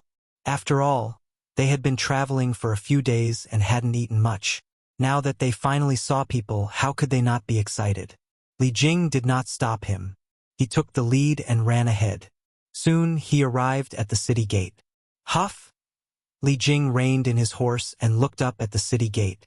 Then he looked at the guard beside him and said, "Go call the city gate." The guard accepted the order and waved his gilded banner, as if he was afraid that the people on the city gate couldn't see it. This was understandable. If you were going to call for the people on the city gate, you naturally had to reveal your identity first. The people upstairs, listen up. The Minister of War, Li Jing, is here. Quickly open the city gate. The banner swayed in the air. The gilded Li word was incomparably eye-catching. Upstairs, the patrolling soldiers heard the roar and hurriedly lowered their heads to take a look. They saw a large banner swaying in the air with the word Li written on it. This frightened everyone. One had to know that Li was the national surname. Wasn't that person with the surname Li someone who could cover the sky with one hand? And now the Minister of War, Li Jing, was downstairs. That was their immediate superior. How could they dare to be negligent? They all panicked. They informed General Jin Shang and prepared things to welcome Li Jing. Jin Shang, who was in the residence, quickly received the news. His first reaction was excitement. Why? Firstly, he was a soldier under Li Jing. Now that his superior had come, he naturally thought highly of him. Secondly, the Turks had just been attacked by the heavenly lightning and had already retreated. That would mean that he had contributed greatly. However, he quickly realized that something was wrong. Why did General Li come just as the Turks were attacked? Could it be that General Li knew something? Or could it be that the heavenly lightning this time had something to do with General Li? It was possible. It was very possible. Back then, General Li had destroyed Xiaoliang and Wang Shichong, who had proclaimed himself as the emperor in Luoyang. He had also destroyed the largest separatist force in Jiangnan, Nanliang. There was also Pafu, who had taken the lead and destroyed Feng Huiliang, killing more than 10,000 rebels and drowning people. Wasn't that an unparalleled feat? Perhaps the heavenly lightning had specially descended because General Li was coming. In that case, General Li was the main contributor this time. Thinking of this, Jin Sheng shuddered and quickly walked out of the residence. Chapter 1889. He wanted to greet General Li personally. Even if General Li was not his superior, he had to greet the heavenly thunder. He ran all the way and finally arrived at the city gate. At this time, the city gate had been opened. Seeing the neat and strict team, Jin Sheng hurried forward. "General, I'm late. Please forgive me." He cupped his hands and looked at Li Jing with admiration in his eyes. Li Jing looked indifferent. In fact, he had a good impression of this subordinate. After all, he guarded a place and worked hard even if he did not contribute. So he said, "Get up and follow me into the city." After that, he squeezed the horse's belly and slowly walked into the city. The soldiers followed closely behind, raising a cloud of dust. The big banner swayed in the wind, looking solemn and solemn. Seeing that most of the people had entered, Jin Sheng casually gave a few orders at the door and quickly followed. As soon as they entered the city, Jin Sheng called Wu Pu. "Serve the general tea immediately. Go personally." Wu Pu also knew Li Jing's status and did not dare to neglect. He accepted the order and left. At this time, Li Jing had already entered the inner mansion. He was familiar with this place. After all, he had been here before. The inner mansion was where Jin Sheng usually entertained guests. Normally, Jin Sheng should sit in the main seat. However, since Li Jing was here today, his superior naturally sat in the main seat and Jin Sheng sat on the side. The two sat upright. Before they spoke, Wu Pu came in with tea. He walked to Li Jing and carefully served a cup of tea. "General, please have the tea." Li Jing narrowed his eyes and glanced at Wu Pu. He seemed to have thought of something and asked in surprise, "You're the archer from before?" He vaguely remembered this person's figure in his mind. He seemed to be an archer, but he was not sure. Wu Pu was delighted. He did not expect that a small guard like him would be remembered by the general. He quickly said, "Yes, General. It's me." Li Jing glanced at Wu Pu, but this time he valued him more. "Good. Since you're in Shenzhou, assist Jin Sheng well. You won't have followed me in vain." Wu Pu did not dare to say anything. It was the greatest grace to be valued by the general. He nodded repeatedly. Seeing that the general did not say anything more, he could only serve another cup of tea to Jin Shang and left in a hurry. Only Li Jing and Jin Shang were left in the entire inner mansion. The atmosphere was solemn. Li Jing was about to ask about Zhang Feng when Jin Shang spoke first. He suddenly stepped forward and half knelt on the ground. He said excitedly, "Thank you, General, for sending down the heavenly lightning." "Wait!" Li Jing hurriedly interrupted. He was a little confused. What did he mean by sending down the heavenly lightning? Was he really that capable? Confused, he could only ask, "What did you mean by that? What lightning?" "You don't know?" Jin Shang was stunned because he had always thought that this was the general's doing. Now the general didn't know? Was it not the general's doing? Impossible. Other than the general, who else could summon the heavenly lightning? It must be because the general was afraid that his achievements would shock the emperor. So he didn't say anything. Yes, that must be it. Therefore, he cupped his hands and continued, "General, last night, heavenly lightning struck down and killed the Turks who were stationed outside Shangzhou city. It also caused a big fire and countless casualties." "What?"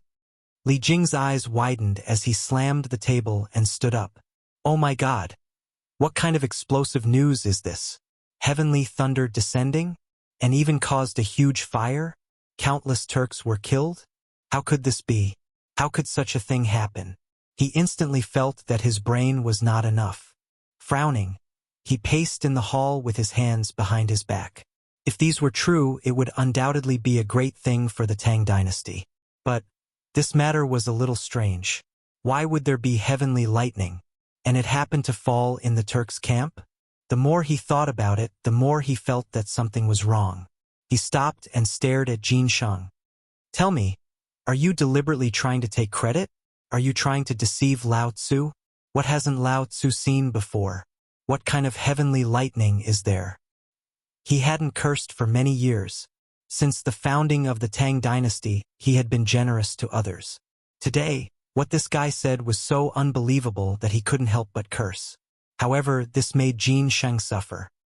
He had always thought that the heavenly lightning was the general's doing, but now it seemed that it was not at all. Not only was it not, but he was also scolded when he reported it truthfully. Damn it, there was no way to reason with him. However, he was the general and he couldn't scold him back. Therefore, he continued to be patient and said, "General, what I said is true. Last night, heavenly lightning indeed struck down. Not only did it kill a large number of Turks, but Shelley and the Turks also brought the tribes back to the grassland overnight. I am willing to use my head as a guarantee for what I said." He really had no other way. If the general didn't believe him, he could only use his head to prove his sincerity. Li Jing was certainly not a fool. Seeing this guy's solemn vow, his confidence began to waver. He knew in his heart that Jin Shang was a steady person and would not deceive him for such a trivial matter. Chapter 1890. Moreover, he was a public official. This kind of thing couldn't be joked about. He knew that. However, this matter was simply too inconceivable. He had to take it seriously. So, he said, "Since this kind of thing happened, you must have evidence, right?" This sentence couldn't be more obvious. Since something had happened, there must be evidence to prove it. In other words, if you want to convince me, you can't just say a few words and take out some reliable evidence. Jin Shang naturally understood the reason. He turned to the door and shouted, "Bring the Turk here." Now, only the Turk could prove what he said. This was also the reason why he left the Turk here. In a moment, the Turk was brought here. However, because of his disability, he could only sit on a stretcher. Li Jing didn't care about so many things. He was now concerned about what happened last night. So he asked directly, "What happened last night?" The Turk didn't know the identity of the person in front of him, but he knew Jin Shang's identity. When he saw how respectful Jin Shang was, he quickly told him what happened last night. As he spoke, he cried as if he had suffered a great grievance. In fact, he was also a victim. However, he was considered lucky. At least he was alive. It was unknown whether he was trying to please Li Jing, or he was resentful in his heart. When he spoke, he didn't forget to curse Shelley. His voice was extremely mournful. After listening, Li Jing finally knew the whole story. He waved his hand to signal the Turk to leave. Then, he sat on the chair and carefully digested everything just now. The amount of information that the Turk said just now was too much. First, a big thing covered the moon. Then, lightning struck and the Turk camp was in a sea of fire. There were countless casualties. Then, Shelley and Tuli returned to the grassland with the army. Wait, what could fly to the sky? And it even attracted lightning? Why was this so familiar? It seemed to have happened in Chang'an City. Something that could fly to the sky. Zhang Feng? Could it be Zhang Feng? This big thing was Zhang Feng on it? According to the Turk's description, it was exactly the same as Zhang Feng in Chang'an. Back then, when Zhang Feng was in the sky, he also covered the sun. And now, this thing covered the moon? It was exactly the same. Thinking of this, he no longer dared to be careless. He looked at Jin Shang and hurriedly asked, "That thing in the sky went to your place?" Jin Shang was at a loss for words. How would he know where to go?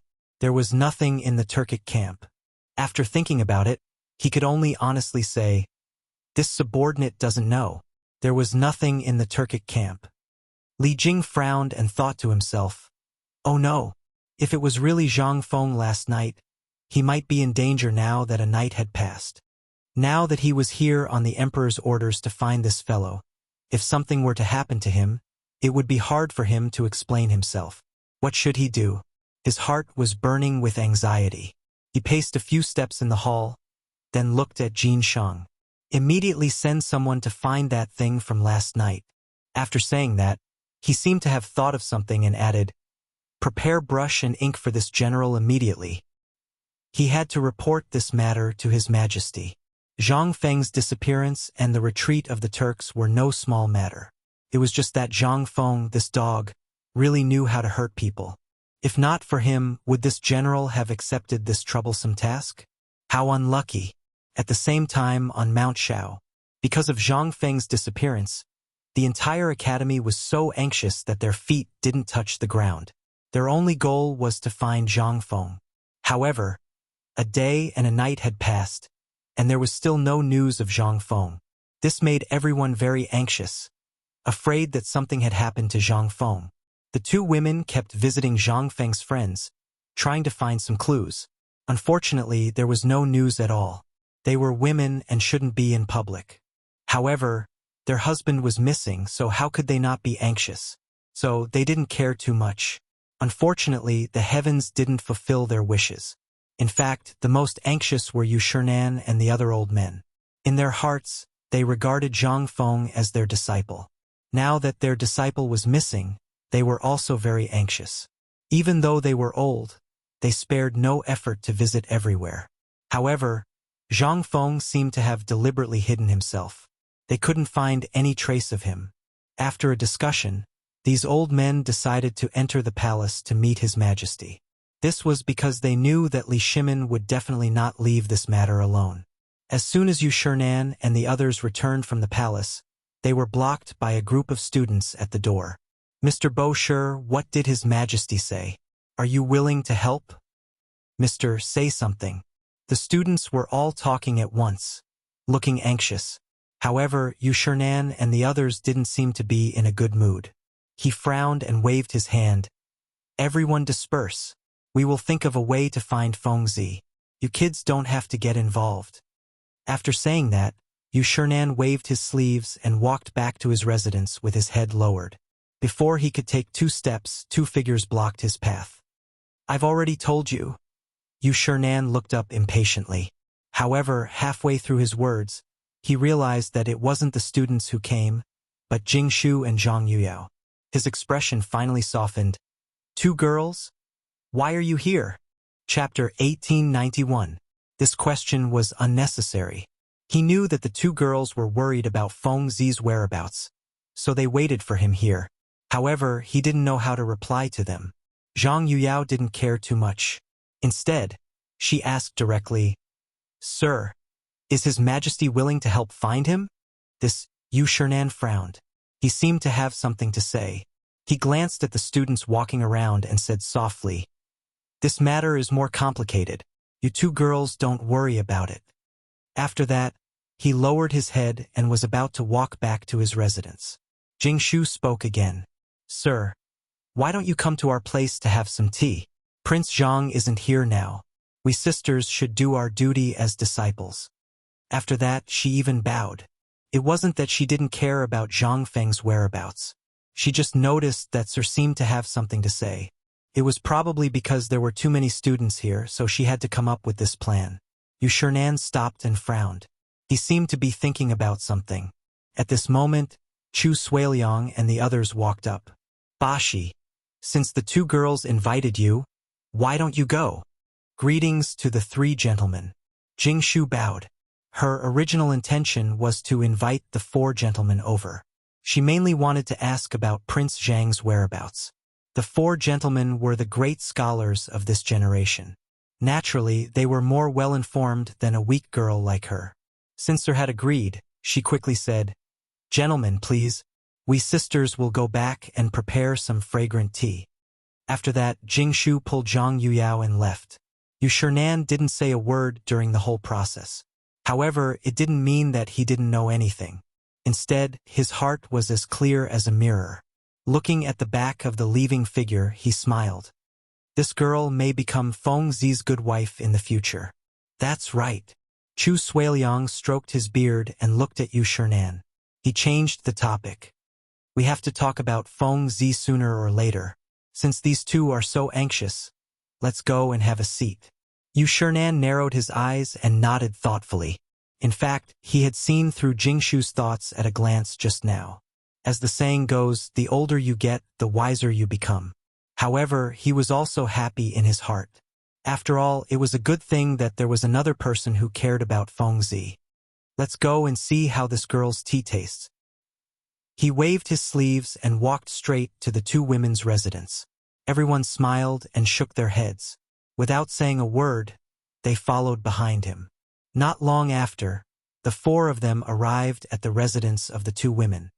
"Sirs, please be seated." Zhang Yuyao greeted the four people while fiddling with the stool. The four of them smiled and found a place to sit down. Yu Shernan looked at the tea in front of him and took a sip. He went straight to the point and said, "Girl, you want to know what happened when we entered the palace, right?" Zhang Yuyao nodded. She did not expect Mr. to be so straightforward. He was not willing to say it just now, but now he was so proactive. She quickly said, "Yes, please tell us." Jingshu also nodded. She knew Li Shimon's identity. At the same time, she also knew that he would not sit back and do nothing. That was why she invited Yu Shernan and the others just now. She was sure that Li Shimon must know something. "Girl, Feng Zi is actually not in any danger. It's just that." Yu Shernan looked at the two women opposite him with a calm expression. When they entered the palace just now, Li Shimon said that Feng Zi was not in danger. It was just that they did not know where she was now. If he told this to the two women, they would be worried. After thinking about it, he changed the topic and said, "It's just that she won't be back for a while." When Chu Suiliang and the others heard Yu Shernan's words, they did not think much of it at first. However, towards the end, it became more and more strange. This was different from what Li Erlang said. Li Erlang only said that Feng Zi was not in danger. It was just that they did not know where she was. Now, from Bo Shi's mouth, how did it become that she would not be able to come back for a while? However, on second thought, this old guy should have said this because he was afraid that the two women would be worried. Well, it should be. However, what they did not know was that Li Shimon had also lied to them. In fact, he himself did not know whether Feng Zi was in danger or not. He only said that she was not in danger to appease the four people. The funny thing was that the four people took it seriously because they felt that Li Shimon would not lie to them. All of this, the two women did not know. Zhang Yuyao only felt that God had blessed Prince Zhang. She bowed to the four people and said, "Thank you, sir. Thank you, sir." "You can't do that." Yu Shernan hurriedly helped Zhang Yuyao up. His face was a little red. After all, he was the one who lied. A great scholar like him was strict with himself every day. Today he actually lied. It was really embarrassing. However, when he thought that it was for his disciple, his back seemed to straighten up and said, "Girl, you don't have to do this. Feng Zi is a good person. Nothing will happen to her." These words made him feel guilty. After all, he did not know what was going on. Jingshu seemed to have noticed something. She picked up the teapot and filled Yu Shernan's cup. She smiled and said, "Since Prince Zhang is not in danger, when will he be back?" Chapter 1892. This? Yu Shernan frowned. This question stumped him. He really didn't know when Feng Zi would come back. Even the emperor didn't know. How would he know? Xueji saw that the situation was slightly deadlocked and quickly interrupted. "Girl, Feng Zi is someone who is going to do big things. We don't need to care about this." His words were more pertinent, and there was a double meaning in his words. The first meaning was that Feng Zi was now doing big things. As for what big things, they didn't know. The second meaning was that Feng Zi's matter was related to Li Erlang. Everyone shouldn't make wild guesses and shouldn't care about it. Of course, Zhang Yuyao couldn't understand these words because she didn't know who Li Erlang was. But Jingshu was different. Not only did she know who Li Shimin was, but she also knew everything about Li Shimin. Now the words of the four gentlemen were very obvious. They were meant for her to hear. Jingshu frowned as if she understood something. She smiled and said, "Thank you for your guidance." "You're welcome." Xueji waved his hand and then looked at the other three. "Everyone, let's go." Since the matter had been settled, there was no need to stay any longer to avoid attracting gossip. The other three obviously understood this. They slowly got up and prepared to walk out of the door. Seeing that the gentlemen were about to leave, as the future wives and concubines of the disciple, the two women naturally couldn't stay. They both got up and stood at the door. "Gentlemen, please take care." The four men waved their hands, indicating that they didn't need to send them off. After a while, they disappeared from the sight of the two women. Seeing that the gentlemen had gone far, the two women returned to their seats. Zhang Yuyao was actually a little puzzled by what the gentleman said just now, but it wasn't appropriate for her to ask directly. Now that there was no one around, she looked at Jingshu and asked, "Sister, why do I feel that there is a hidden meaning in what the gentleman said just now?" "Sister, you don't have to be like this." Jingshu smiled. She put her hand on Zhang Yuyao's hand and comforted her. "Since the gentleman heard from His Majesty that Prince Zhang is not in danger, it must be true. You don't need to worry too much." The stone in her heart had already been lifted. After all, she knew what kind of person Li Shimin was. However, she couldn't tell Zhang Yuyao about all this. Otherwise, with the other's temperament, the whole city would know about it the next day. However, Zhang Yuyao didn't know that. She couldn't help but worry. "You're right, but I'm just..." As she spoke, tears began to fall from her eyes. When Jingshu saw this, she quickly comforted her. "Sister, don't worry. Prince Zhang will be fine." As soon as he finished speaking, there was a series of knocks on the door, followed by voices. "Ladies, I'm a servant of the Zhang residence. Housekeeper do sent someone to invite master." Hearing this, Jingshu quickly took out a handkerchief from her waist and passed it to Zhang Yuyao. With a concerned look, she said, "Sister, wipe your tears. I'll go out and take a look." Saying this, she stood up and walked out of the door. There were two men standing outside the door. One was fat and the other was thin. The striking word Zhang on their clothes made Jingshu certain that these two were servants of the Zhang residence, because no other residence would dress like this. Jingshu glanced at the two of them and frowned. "Why are the two of you here? Did something happen to the Zhang residence?" In her impression, the servants of the Zhang residence rarely went to the academy, because there was Du Ziding, the housekeeper, in the residence. He would take care of everything, unless there was something big that couldn't be solved. Otherwise, they would not easily disturb Prince Zhang. Think about it, if every trivial matter had to be reported, then how could Prince Zhang live? However, it was obvious that something big had happened this time. The two servants frowned and seemed to be thinking about something. Jingshu couldn't wait and hurriedly urged, "Hurry up and say it." Now that Prince Zhang is not here, I can take care of it. The two servants looked at each other and hesitated. Because before they came, housekeeper Du said that he would personally tell the matter to the old master. In the end, the two of them searched half of Shao Mountain but couldn't find him. So they came here thinking that the old master should be here. But when they came here, there was still no trace of the old master. And housekeeper Du said that this matter was more important and must be decided by the old master. Now that the old master was not here, and Miss Jingshu was asking questions, it seemed that they had to tell Miss Jingshu. After all, Miss Jingshu was not an outsider. After making up their minds, the two of them looked at each other, as if they had reached some kind of agreement. The thin servant stepped forward and bowed. Today, a madame called Xia came to the residence and said that she wanted to see the old master. She also brought a lot of dried flowers. Housekeeper Du had seen this woman before, so he sent us to ask the old master what to do. Dried flowers? Madame Xia? Jingshu frowned and vaguely thought of something. At that time, Prince Zhang seemed to have interacted with this woman and bought a lot of dried flowers. Moreover, Prince Zhang seemed to be particularly precious. Could it be this woman? No matter whether it was or not, she hadn't returned to the Zhang residence for a long time. She could take this opportunity to go back and have a look. Chapter 1893. In any case, Prince Zhang wouldn't be back anytime soon. Moreover, this Madame Xia might really be the same woman from before. If that was the case, then she would be very important to Prince Zhang. She had to keep Prince Zhang here. After making up her mind, she said with a serious expression, "Since Prince Zhang isn't here right now, I'll go back with you. Wait here while I tidy up." After saying that, she turned around and walked back to her room without waiting for their reactions.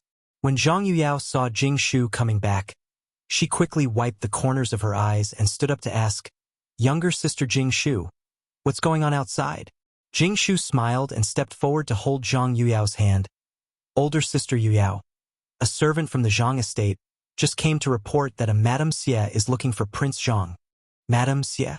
Zhang Yuyao's beautiful eyes turned as if she remembered something. "I remember that a Madame Xia came to look for Prince Zhang before.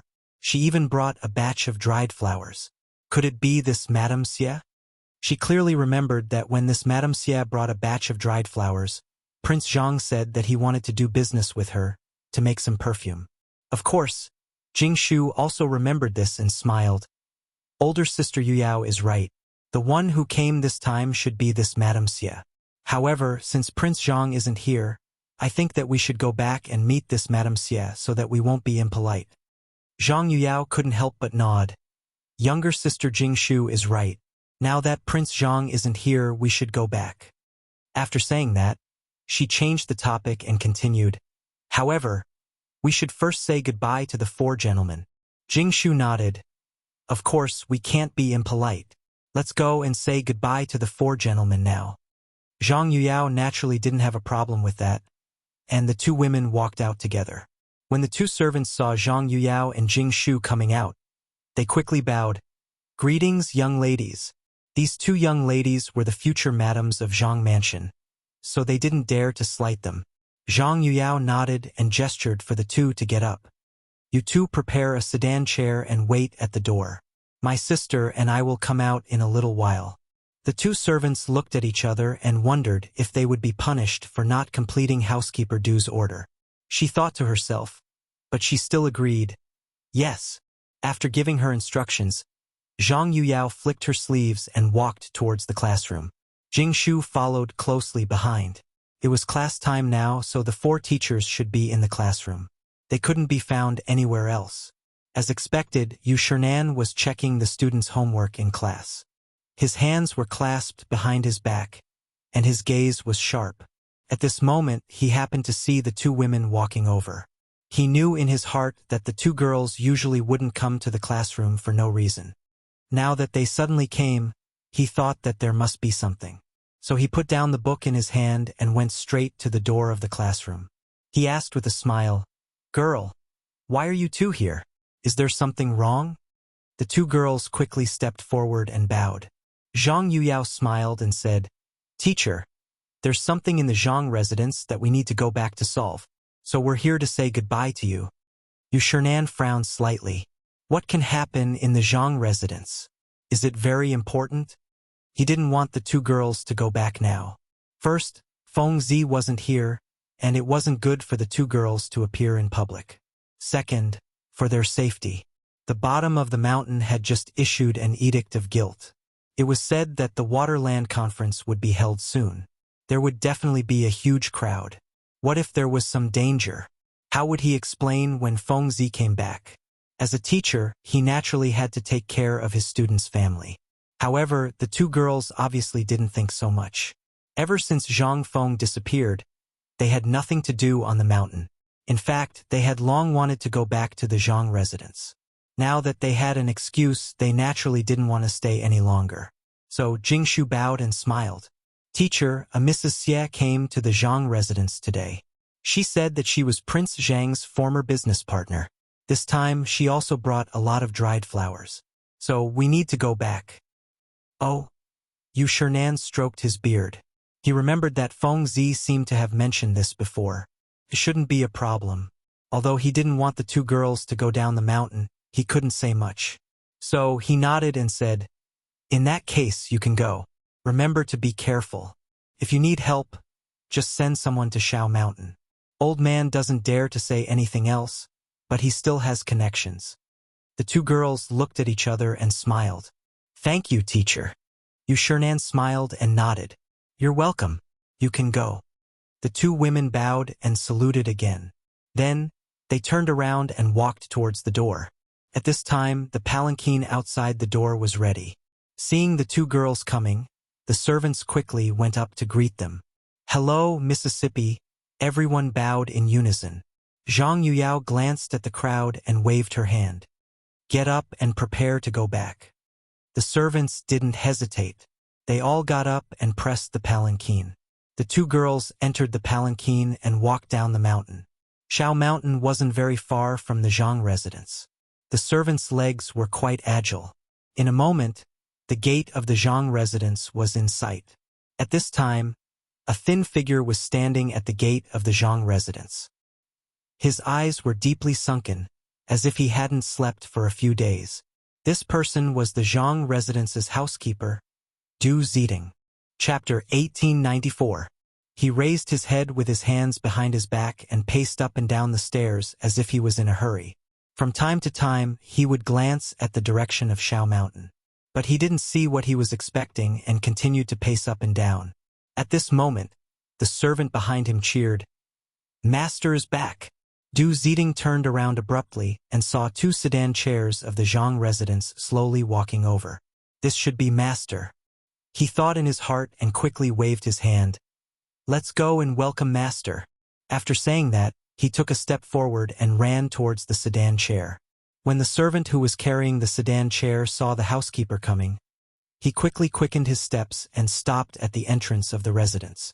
Du Ziding quickly went forward and stood in front of the sedan chair and bowed. "Master." The servant lowered the sedan chair and a figure slowly walked out. Du Ziding smiled and stood up. "Master." Halfway through his words, he seemed to be choked and his face turned ugly, because he realized that the person who came back was not Master but Miss Zhang Yuyao. Didn't he ask these fellows to invite Master? Why did these fellows invite Miss Zhang? Of course, it wasn't that he was prejudiced against Zhang Yuyao. But this time, Madame Xie must be met by Master as the head of the household. Moreover, Master seemed to value this dried flower very much and asked him to pay special attention to it. Now that he invited Miss Zhang, could she make the decision?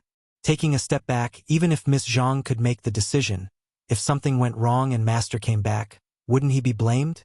Although this was what he thought, he couldn't say it out loud. Thus, he said, "Hello, Miss Zhang. Is Master back yet?" While speaking, he intentionally or unintentionally glanced at the sedan chair behind.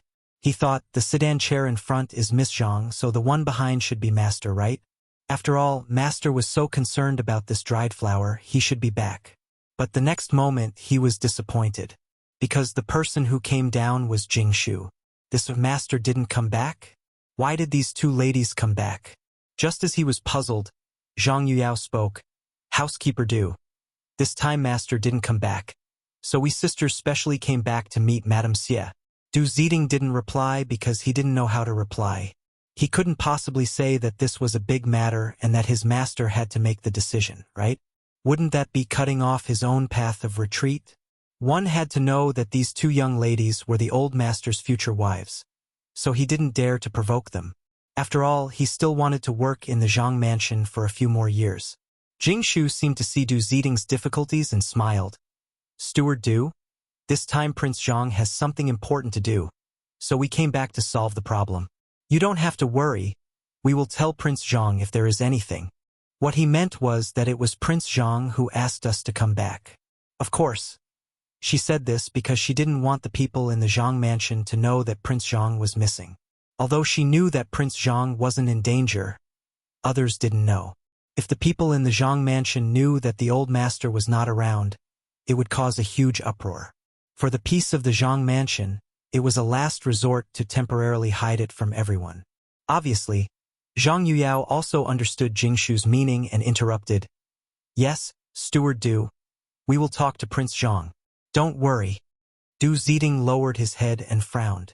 He could understand what the two young ladies meant. It was nothing more than letting them take charge of the overall situation, which was not impossible. After all, these two young ladies were the old master's future wives.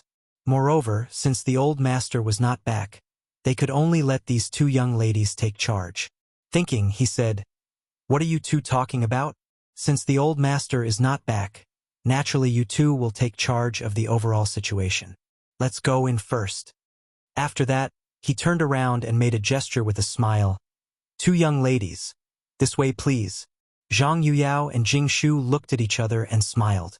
They walked into the mansion one after another, while Du Ziding led a group of servants behind them. They were silent all the way until they reached the front yard. Zhang Yuyao pointed at the cotton-padded clothes in front of them and asked, "Steward Du, how is the production and sales of cotton-padded clothes now?" Du Ziding hurried forward and stood still with a touch of pride in his eyes. Now the production of cotton-padded clothes has doubled compared to before, and the sales are in short supply. The whole Chang and city is fighting for our cotton-padded clothes.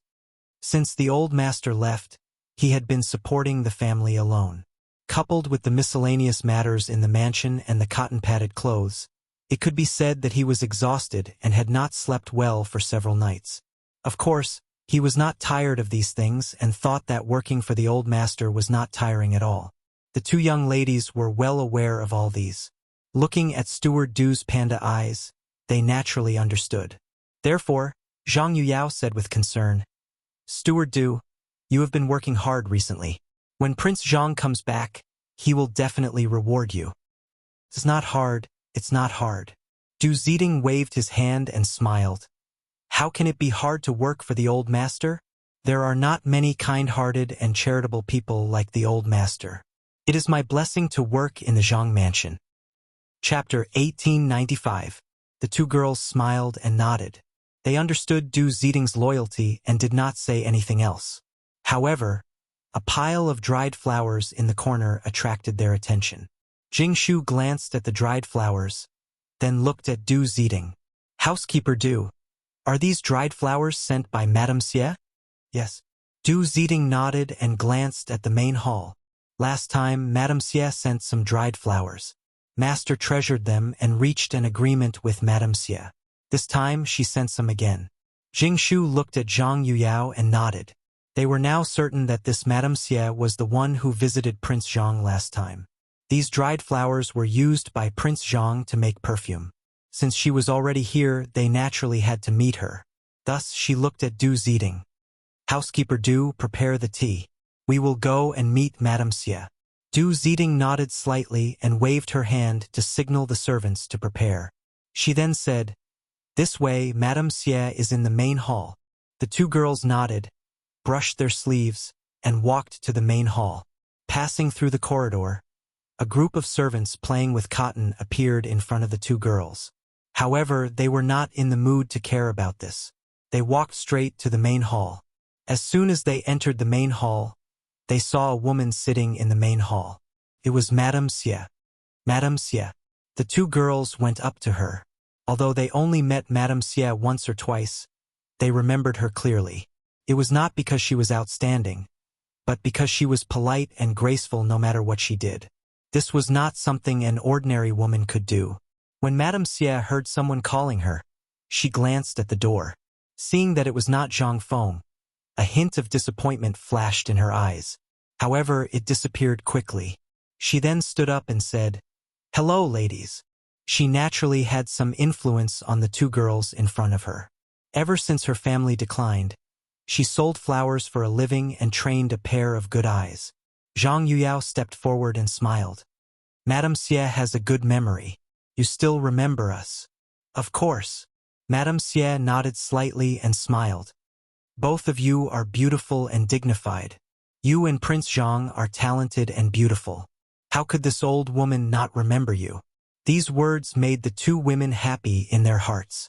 They were Zhang Feng's future wives. This matter was basically known to everyone in Quanin. However, they couldn't help but feel happy after being praised like this. Zhang Yuyao smiled and said, "Madam, you're too polite. Come take a seat." As she spoke, she gestured for him to take a seat. "Thank you, ladies." Madame Xie straightened her skirt and sat down. Then, she thought of something and asked, "Why don't I see Prince Zhang?" This time, she came to see Prince Zhang. At the same time, she also wanted to talk to Prince Zhang about the dried flowers. If she didn't have the right person, how could she continue with this business deal? Jingshu seemed to have seen through Madame Xie's thoughts. Just as she was about to reply, a servant came over with tea. She smiled and said, "Madame Xie, don't be anxious. Have a cup of tea to warm your body." As she spoke, she stroked the rim of Madame Xie's teacup. "Your tea is already cold. Let the servant change it to a hot one." The servant was quick-witted. When he heard this, he quickly removed the teacup and served 3 new cups of tea. Jingshu picked up the teacup and looked at Madame Xie. She smiled and said, "Madame Xie, please have some tea." Madame Xie originally wanted to discuss the matter as soon as possible. However, seeing that the two in front of her weren't anxious at all and were polite, she couldn't refuse. She picked up the teacup and took a sip. "Thank you, ladies." Zhang Yuyao put down the teacup and smiled at Madame Xie. "Madame Xie, how many dried flowers did you bring this time?" Madame Xie frowned and didn't answer immediately. This was because she was here to discuss business with Prince Zhang. Why did these two ladies come out? Could it be that Prince Zhang didn't want to do business anymore and wanted these two girls to send her away? However, thinking about it, it was impossible. Even if he wanted to send her away, why would these two girls be so polite to her? After thinking for a while, she still couldn't figure it out. Therefore, she asked in confusion, "Ladies, please forgive this old woman's impoliteness for asking, but why hasn't young Master Zhang come out? Hasn't he always been in charge of this matter?" The two girls looked at each other as if they were sending a message. After a while, Jingshu smiled and said, "Madame Xie, Prince Zhang has something important to deal with at the academy and can't leave the mountain. Thus, this matter was temporarily left to us sisters." "I see." Madame Xie nodded. Now she could understand why Prince Zhang didn't appear. It turned out that he had left this matter to these two ladies. Although it was a little abrupt, Prince Zhang must have his own matters to attend to. Thinking about it, she said, "In that case, let's go out and check the goods. The dried flowers are in the front yard. I'm sure you've seen it." Since someone had already made the decision, finding Prince Zhang didn't matter. As long as they checked the goods and there were no problems, it was fine. Chapter 1896. "All right." Jingshu nodded and glanced at Zhang Yuyao. Seeing that the latter had no objections, she said, "Madam, please." The dried flowers were something that Prince Zhang had instructed them to do. Although they did not know much about it, they still had to check the goods. After that, the 3 of them stood up and walked towards the front yard. In a short while, the 3 of them arrived. Madame Xie pointed at the pile of dried flowers in front of her and smiled. "Ladies, there are a total of 30 stones here. Please check them." Zhang Yuyao glanced at the dried flowers on the ground. She didn't know much about these things, so she had to find someone familiar. Thus, She glanced at Du Zeding, who was not far away. "Steward Du, come and count these dried flowers. There are a total of 30 stones." Du Zeding nodded and followed the order. Then he brought a few servants to check. After a short while, he had counted everything carefully and replied, "Ladies, it is exactly 30 stones, no more, no less." Jingshu nodded and said, "Since there is no problem, let's check for Madame Xie." After that, she looked at Madame Xie. "Madame Xie, the accountant will settle the bill for you later. Please wait for a while." "No hurry, no hurry." Madame Xie smiled and nodded. Then, she seemed to have thought of something and asked worriedly, "Ladies, do you still want the dried flowers in the future?" She did not want to ask this question. However, it was two ladies who appeared today and not Prince Zhang. This made her a little nervous. If the Zhang mansion did not want the dried flowers the next time, what should she do? Hence, she asked this question out of curiosity. Firstly, she wanted to confirm the attitude of the two ladies. Secondly, she wanted to give herself a peace of mind. However, this question stumped the two ladies. They were here to complete a transaction on behalf of Prince Zhang. How would they know if they still wanted the dried flowers in the future? If they said something wrong, wouldn't they be inhumane? The two ladies looked at each other and did not know what to do. Fortunately, Jingshu calmed down and looked at Madame Xie. She probed, "Madame Xie, didn't Prince Zhang tell you?" "Prince Zhang."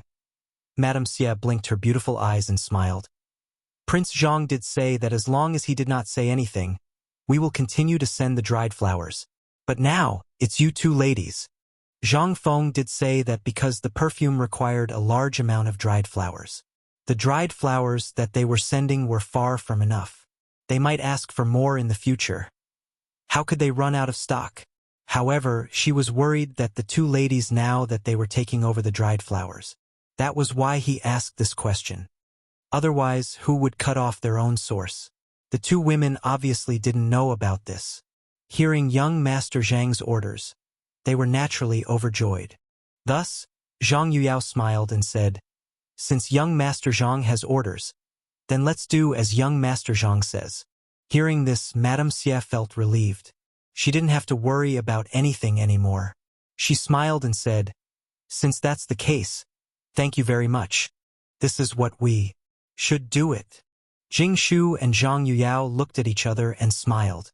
At the same time, in the palace, the imperial study was surrounded by white fog. It was as if it was in a fairyland. Li Shimin sat on the dragon throne and smoked silently. It was as if he was trying to use cigarettes to send away all his grief and pain. Everything that had happened recently flashed through his mind like a video. Hundreds of officials forced him to abdicate, issued an edict, and held a water and land assembly. Even Guanyin was forced to go to the temple to pray. The worst thing was that even Feng Zi had disappeared. There was no news from him until now. He even doubted if he had the hearts of the people. Thinking about this, he took another puff of the cigarette in an attempt to numb himself. Little Gizi looked at His Majesty and frowned. He had been following His Majesty closely these few days and knew His Majesty's worries. Hundreds of officials forced him to abdicate, issued an edict, and held a water and land assembly. His Majesty had never been willing to do these things, but now he was doing them all. This was all caused by Zhang Feng. He used to have a good impression of Zhang Feng, but after this incident, he had already blacklisted Zhang Feng. It was because this guy often did strange things and caused others to clean up for him. Now, even His Majesty wasn't going to let him off. Although he thought this, he couldn't say it. He knew that Zhang Feng's position in His Majesty's heart was definitely higher than his. However, on second thought, this brat Zhang Feng was also very powerful. Could he fly? If he could become such a person, he would definitely clear all obstacles for His Majesty. Unfortunately, he was a rootless person and couldn't enter the imperial court. Otherwise, thinking of this, he moved his eyes to Li Shimin, only to see Li Shimin lighting another cigarette in his mouth, as if he was going to smoke. This scared the hell out of him. He hurriedly advised, "Your Majesty, you've already smoked 10 cigarettes. Why don't you take a break?" He had been by His Majesty's side all this time. He had seen His Majesty smoke without stopping. Although he knew that cigarettes were divine things that could make people ascend to heaven, it wasn't the same thing to smoke like this. Chapter 1897. However, Li Shimin did not care about this. As if he did not hear Xiao Gizi's words, he took a deep breath and exhaled. Your Majesty. Xiao Gizi lowered his head, his voice so soft that only he could hear it. He knew His Majesty's temper. As long as he had decided on something, he would not listen to any advice. For example, smoking now. His Majesty liked it and would not throw it away. However, he was thinking of His Majesty and was unwilling to give up persuading him. Your Majesty, why don't you take a break? This time, the persuasion seemed to have worked a little. Li Shimin glanced at little Gizi, somewhat sullen. What's wrong? You want to abdicate too? As soon as he finished speaking, Xiao Gizi's legs suddenly went soft. He hurriedly crawled on the ground, his face turning green and white. Your Majesty, this slave does not dare. How could he dare to have such thoughts? Abdicate? This was a capital offense. How could he dare? He only wanted to persuade His Majesty, but he was being accused of something? However, on second thought, there was a trace of anger in His Majesty's words. It did not seem to be directed at him. After all, he had not done anything out of line recently. Thinking of this, he raised his head to look at His Majesty. Unexpectedly, Li Shimin was also looking at him. Their eyes met. Xiao Gizi instantly quivered and hurriedly lowered his head. Your Majesty, please spare my life. Although he was begging for mercy, his heart was already in his throat. He was afraid that if something went wrong, his head would be separated from his body. After all, His Majesty was a temperamental person. Li Shimin looked at the trembling Xiao Gizi with mixed feelings. What he had said just now was actually words of anger. Abdicating was a reflection of those ministers. In his heart, he did not know if he was a qualified monarch, but those ministers' way of abdicating made him angry. Although he was angry, he could not do anything because he knew that these fellows did the right thing. When everyone thought that the Black Tortoise sect was in the sky, he had already been pushed to the climax of public opinion. The ministers were also thinking of the people. As for Xiao Gizi, he had become a punching bag. This fellow was loyal. If he was told to go left, he would never go right. At the same time, he was also glad that he had such a loyal servant by his side. How could he kill him? Thus, he put away his angry expression and said softly, Get up. I'm not blaming you. Little Gizi didn't get up immediately. Instead, he looked up and saw that His Majesty had already turned his head away. He didn't hesitate and quickly got up. However, his legs didn't seem to listen to him. They kept shaking and he had to stand up several times before he could stand up. After getting up, he bowed again. Thank you, Your Majesty, for sparing my life. Before he could finish his sentence, he was interrupted by a hoarse voice at the door of the imperial study. Your Majesty, there is a letter from Shangzhou. Before he could finish, Li Shimin abruptly stood up and glanced at the door. He said excitedly, Quickly bring it up. He knew that Fengzi was in Shang State, and this letter was most likely related to Fengzi. Not long after, the sound of footsteps came from the door. A strong man walked in with small, quick steps. However, as soon as he came in, he seemed to feel that something was wrong. A pungent smell wafted over, making it hard for him to breathe. Cough, cough. He covered his mouth and coughed non-stop. He felt that tears were about to come out. For a moment, he even wanted to go out and never come in again. However, when he thought that he still had to send a letter to His Majesty, he still made up his mind and walked in. However, something even more strange happened. He couldn't see inside clearly, and he couldn't see His Majesty's figure. Layers of smoke blocked his line of sight. What should he do? He could only muster up his courage and walk in. However, Li Shimin couldn't wait any longer. He glanced at little Gizi beside him and urged, Quickly go and bring the letter over. Little Gizi was still looking at the door. When he heard that His Majesty wanted him to go, he hurriedly ran towards the door. Speaking of which, his legs were still weak just now, but when he heard that he had to do something for His Majesty, his legs instantly became light. As soon as he walked, he formed a gust of wind. Even the smoke started to swirl. His vision suddenly became clear. At this moment he saw a figure walking over. It was the strong man just now. He immediately berated, "Stop! Give me the letter." That strong man didn't hesitate and hurriedly handed the letter to little Gizi. Just as he was about to turn and leave, he heard little Gizi's figure again. "Next time you're so slow, boy, I'll break your legs." His expression changed. He wanted to refute but didn't know how to. He could only secretly feel bitter in his heart. It wasn't that he was slow, but this room was full of smoke. How could he be fast? Thinking of this, he still walked out of the room quickly. Little Gizi received the letter. Without hesitation, he turned around and handed it to Li Shimin. At this time, Li Shimin was already impatient. He opened the letter and read it carefully. "Your Majesty, since leaving Chang'an, I have chased after Zhang Feng all the way to Shenzhou. I have not seen any trace of him." When he saw this, his expression changed and he slapped the table. Chapter 1898. This frightened little Gizi. He stumbled and fell to the ground. He quickly knelt down. "Your Majesty, please calm down." However, Li Shimin ignored him. He leaned on the table and stared angrily in the direction of Shangzhou, as if he was thinking about something. He had always regarded Feng Zi as one of the most important people by his side. This time he had even mobilized troops to search for him. As for Li Jing as the Minister of War, he had never disappointed me. However, this time, this fellow had chased him all the way to Shangzhou and still hadn't seen him. This was ridiculous. I thought so highly of him, but he couldn't even catch one person. What's the use? If Feng Zi is in danger, what should I do? However, on second thought, Yu Qigong had also chased after Feng Zi. There should be news, right? After thinking for a while, he suppressed the anger in his heart and read again. Unexpectedly, I learned that the various Turkic tribes had been attacked by heavenly lightning.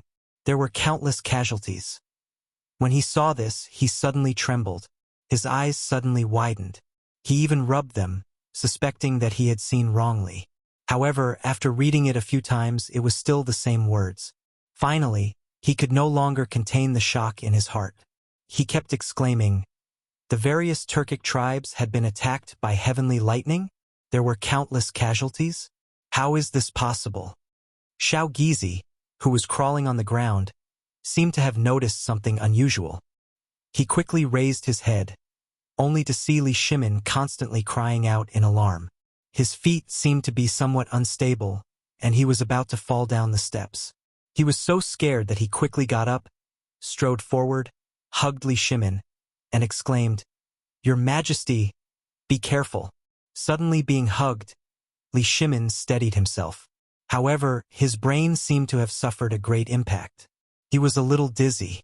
He shook his head hard and slowly woke up. Then he looked at little Gizi. "I'm fine.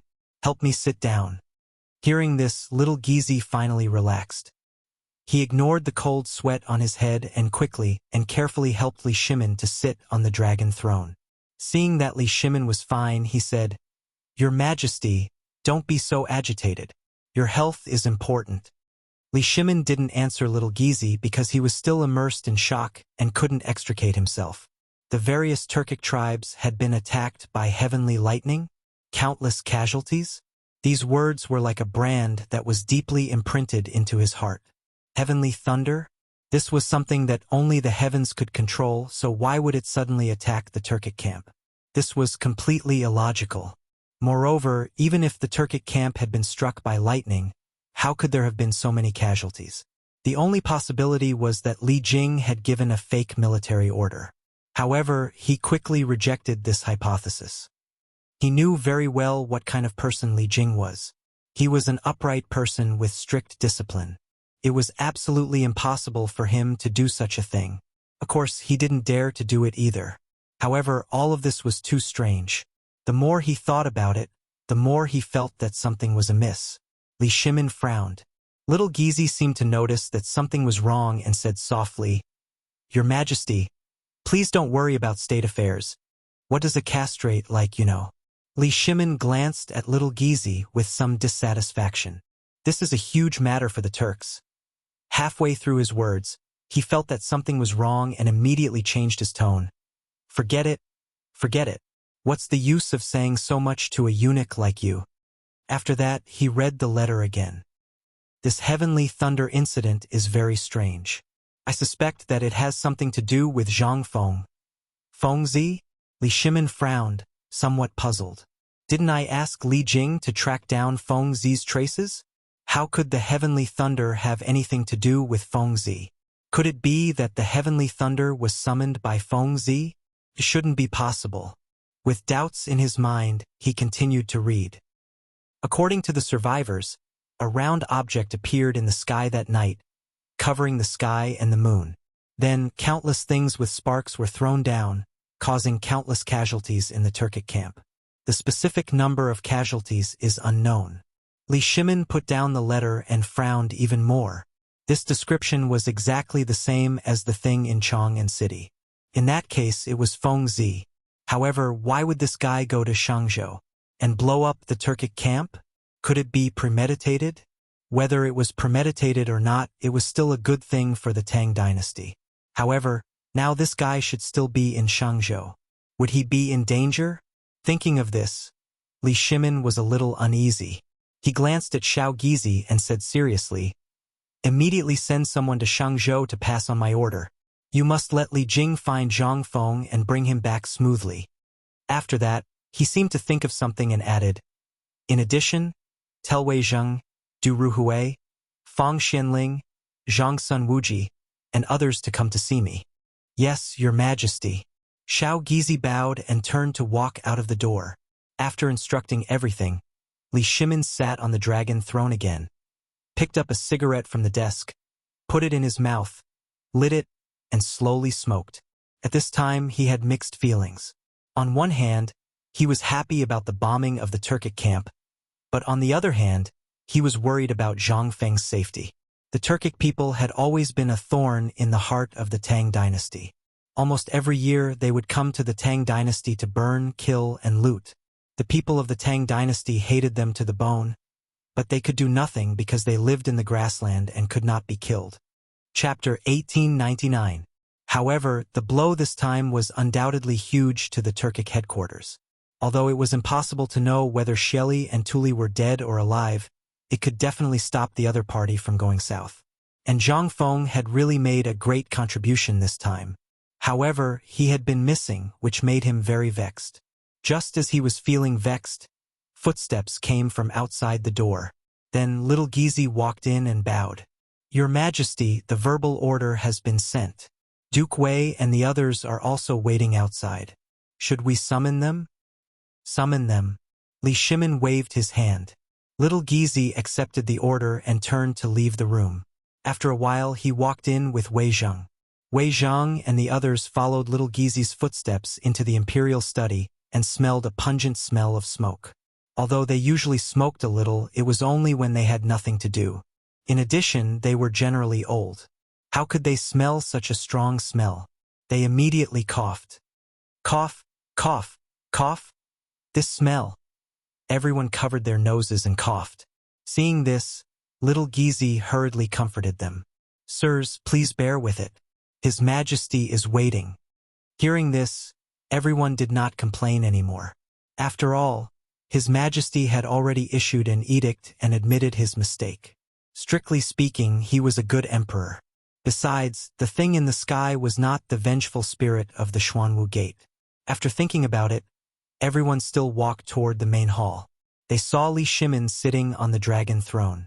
Everyone came forward and bowed together. "Your Majesty." Li Shimin was already impatient. He waved his hand casually. "Rise. Everyone sit." After he finished speaking, he handed the letter on the table to Xiao Gizi and said, "Pass the letter to the officials." "Letter?" Everyone looked at the letter in Li Shimin's hand in confusion and guessed. Could it be that there was something wrong with that place? Or did something happen at the border? With doubts, they looked at Li Shimin but could not see any joy, anger, sorrow, or joy. At this moment, Xiao Gizi handed the letter to Wei Zheng. Because Wei Zheng was the closest person to Li Shimin, it was convenient for him to pass it down. Wei Zhang took the letter and looked down. Two big words appeared in front of his eyes. Li Jing. Wasn't Li Jing sent by His Majesty to find Feng Zi? Could there be news of Feng Zi? Delighted, he immediately tore open the letter and read it. The officials sitting around felt as if their hearts were being scratched by a cat, itching unbearably. They also wanted to read the letter because they knew that the letter that His Majesty allowed everyone to read was definitely a matter of national importance. As the backbone of the imperial court, they all wanted to read it in advance. However, this little Gizi had already given the letter to Wei Zhang. They couldn't possibly snatch it away, right? Therefore, everyone looked at Wei Zhang curiously, trying to get some information. At first, Wei Zhang's expression was normal and even had a hint of a smile. However, slowly, his eyes widened and his mouth opened wide as if he had seen something unbelievable. In the end, he stood up abruptly and kept exclaiming that it was impossible. Seeing this, everyone knew that the matter was definitely not simple. They quickly went forward and snatched the letter from Wei Zhang's hand and gathered to read it. However, halfway through, everyone's eyes widened and they kept exclaiming, "What? The Turks were attacked by lightning? And it was Feng Zi who did it? Countless Turks died? Shelley led the troops back to the grassland? How is this possible?"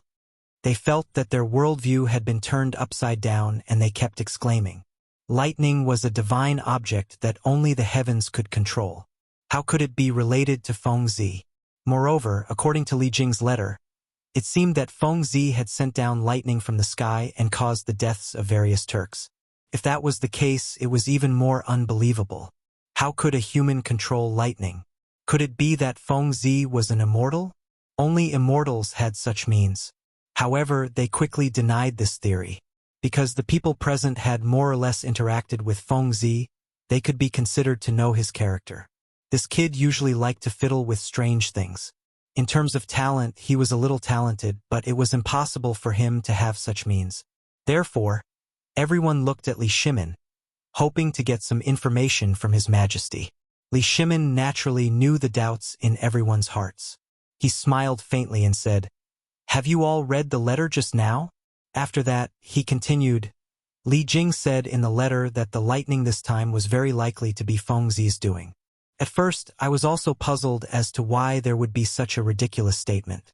However, after I thought of the Xuanwu Gate incident in Chong, and I felt that everything was logical. The Xuanwu Gate incident in Chang'an?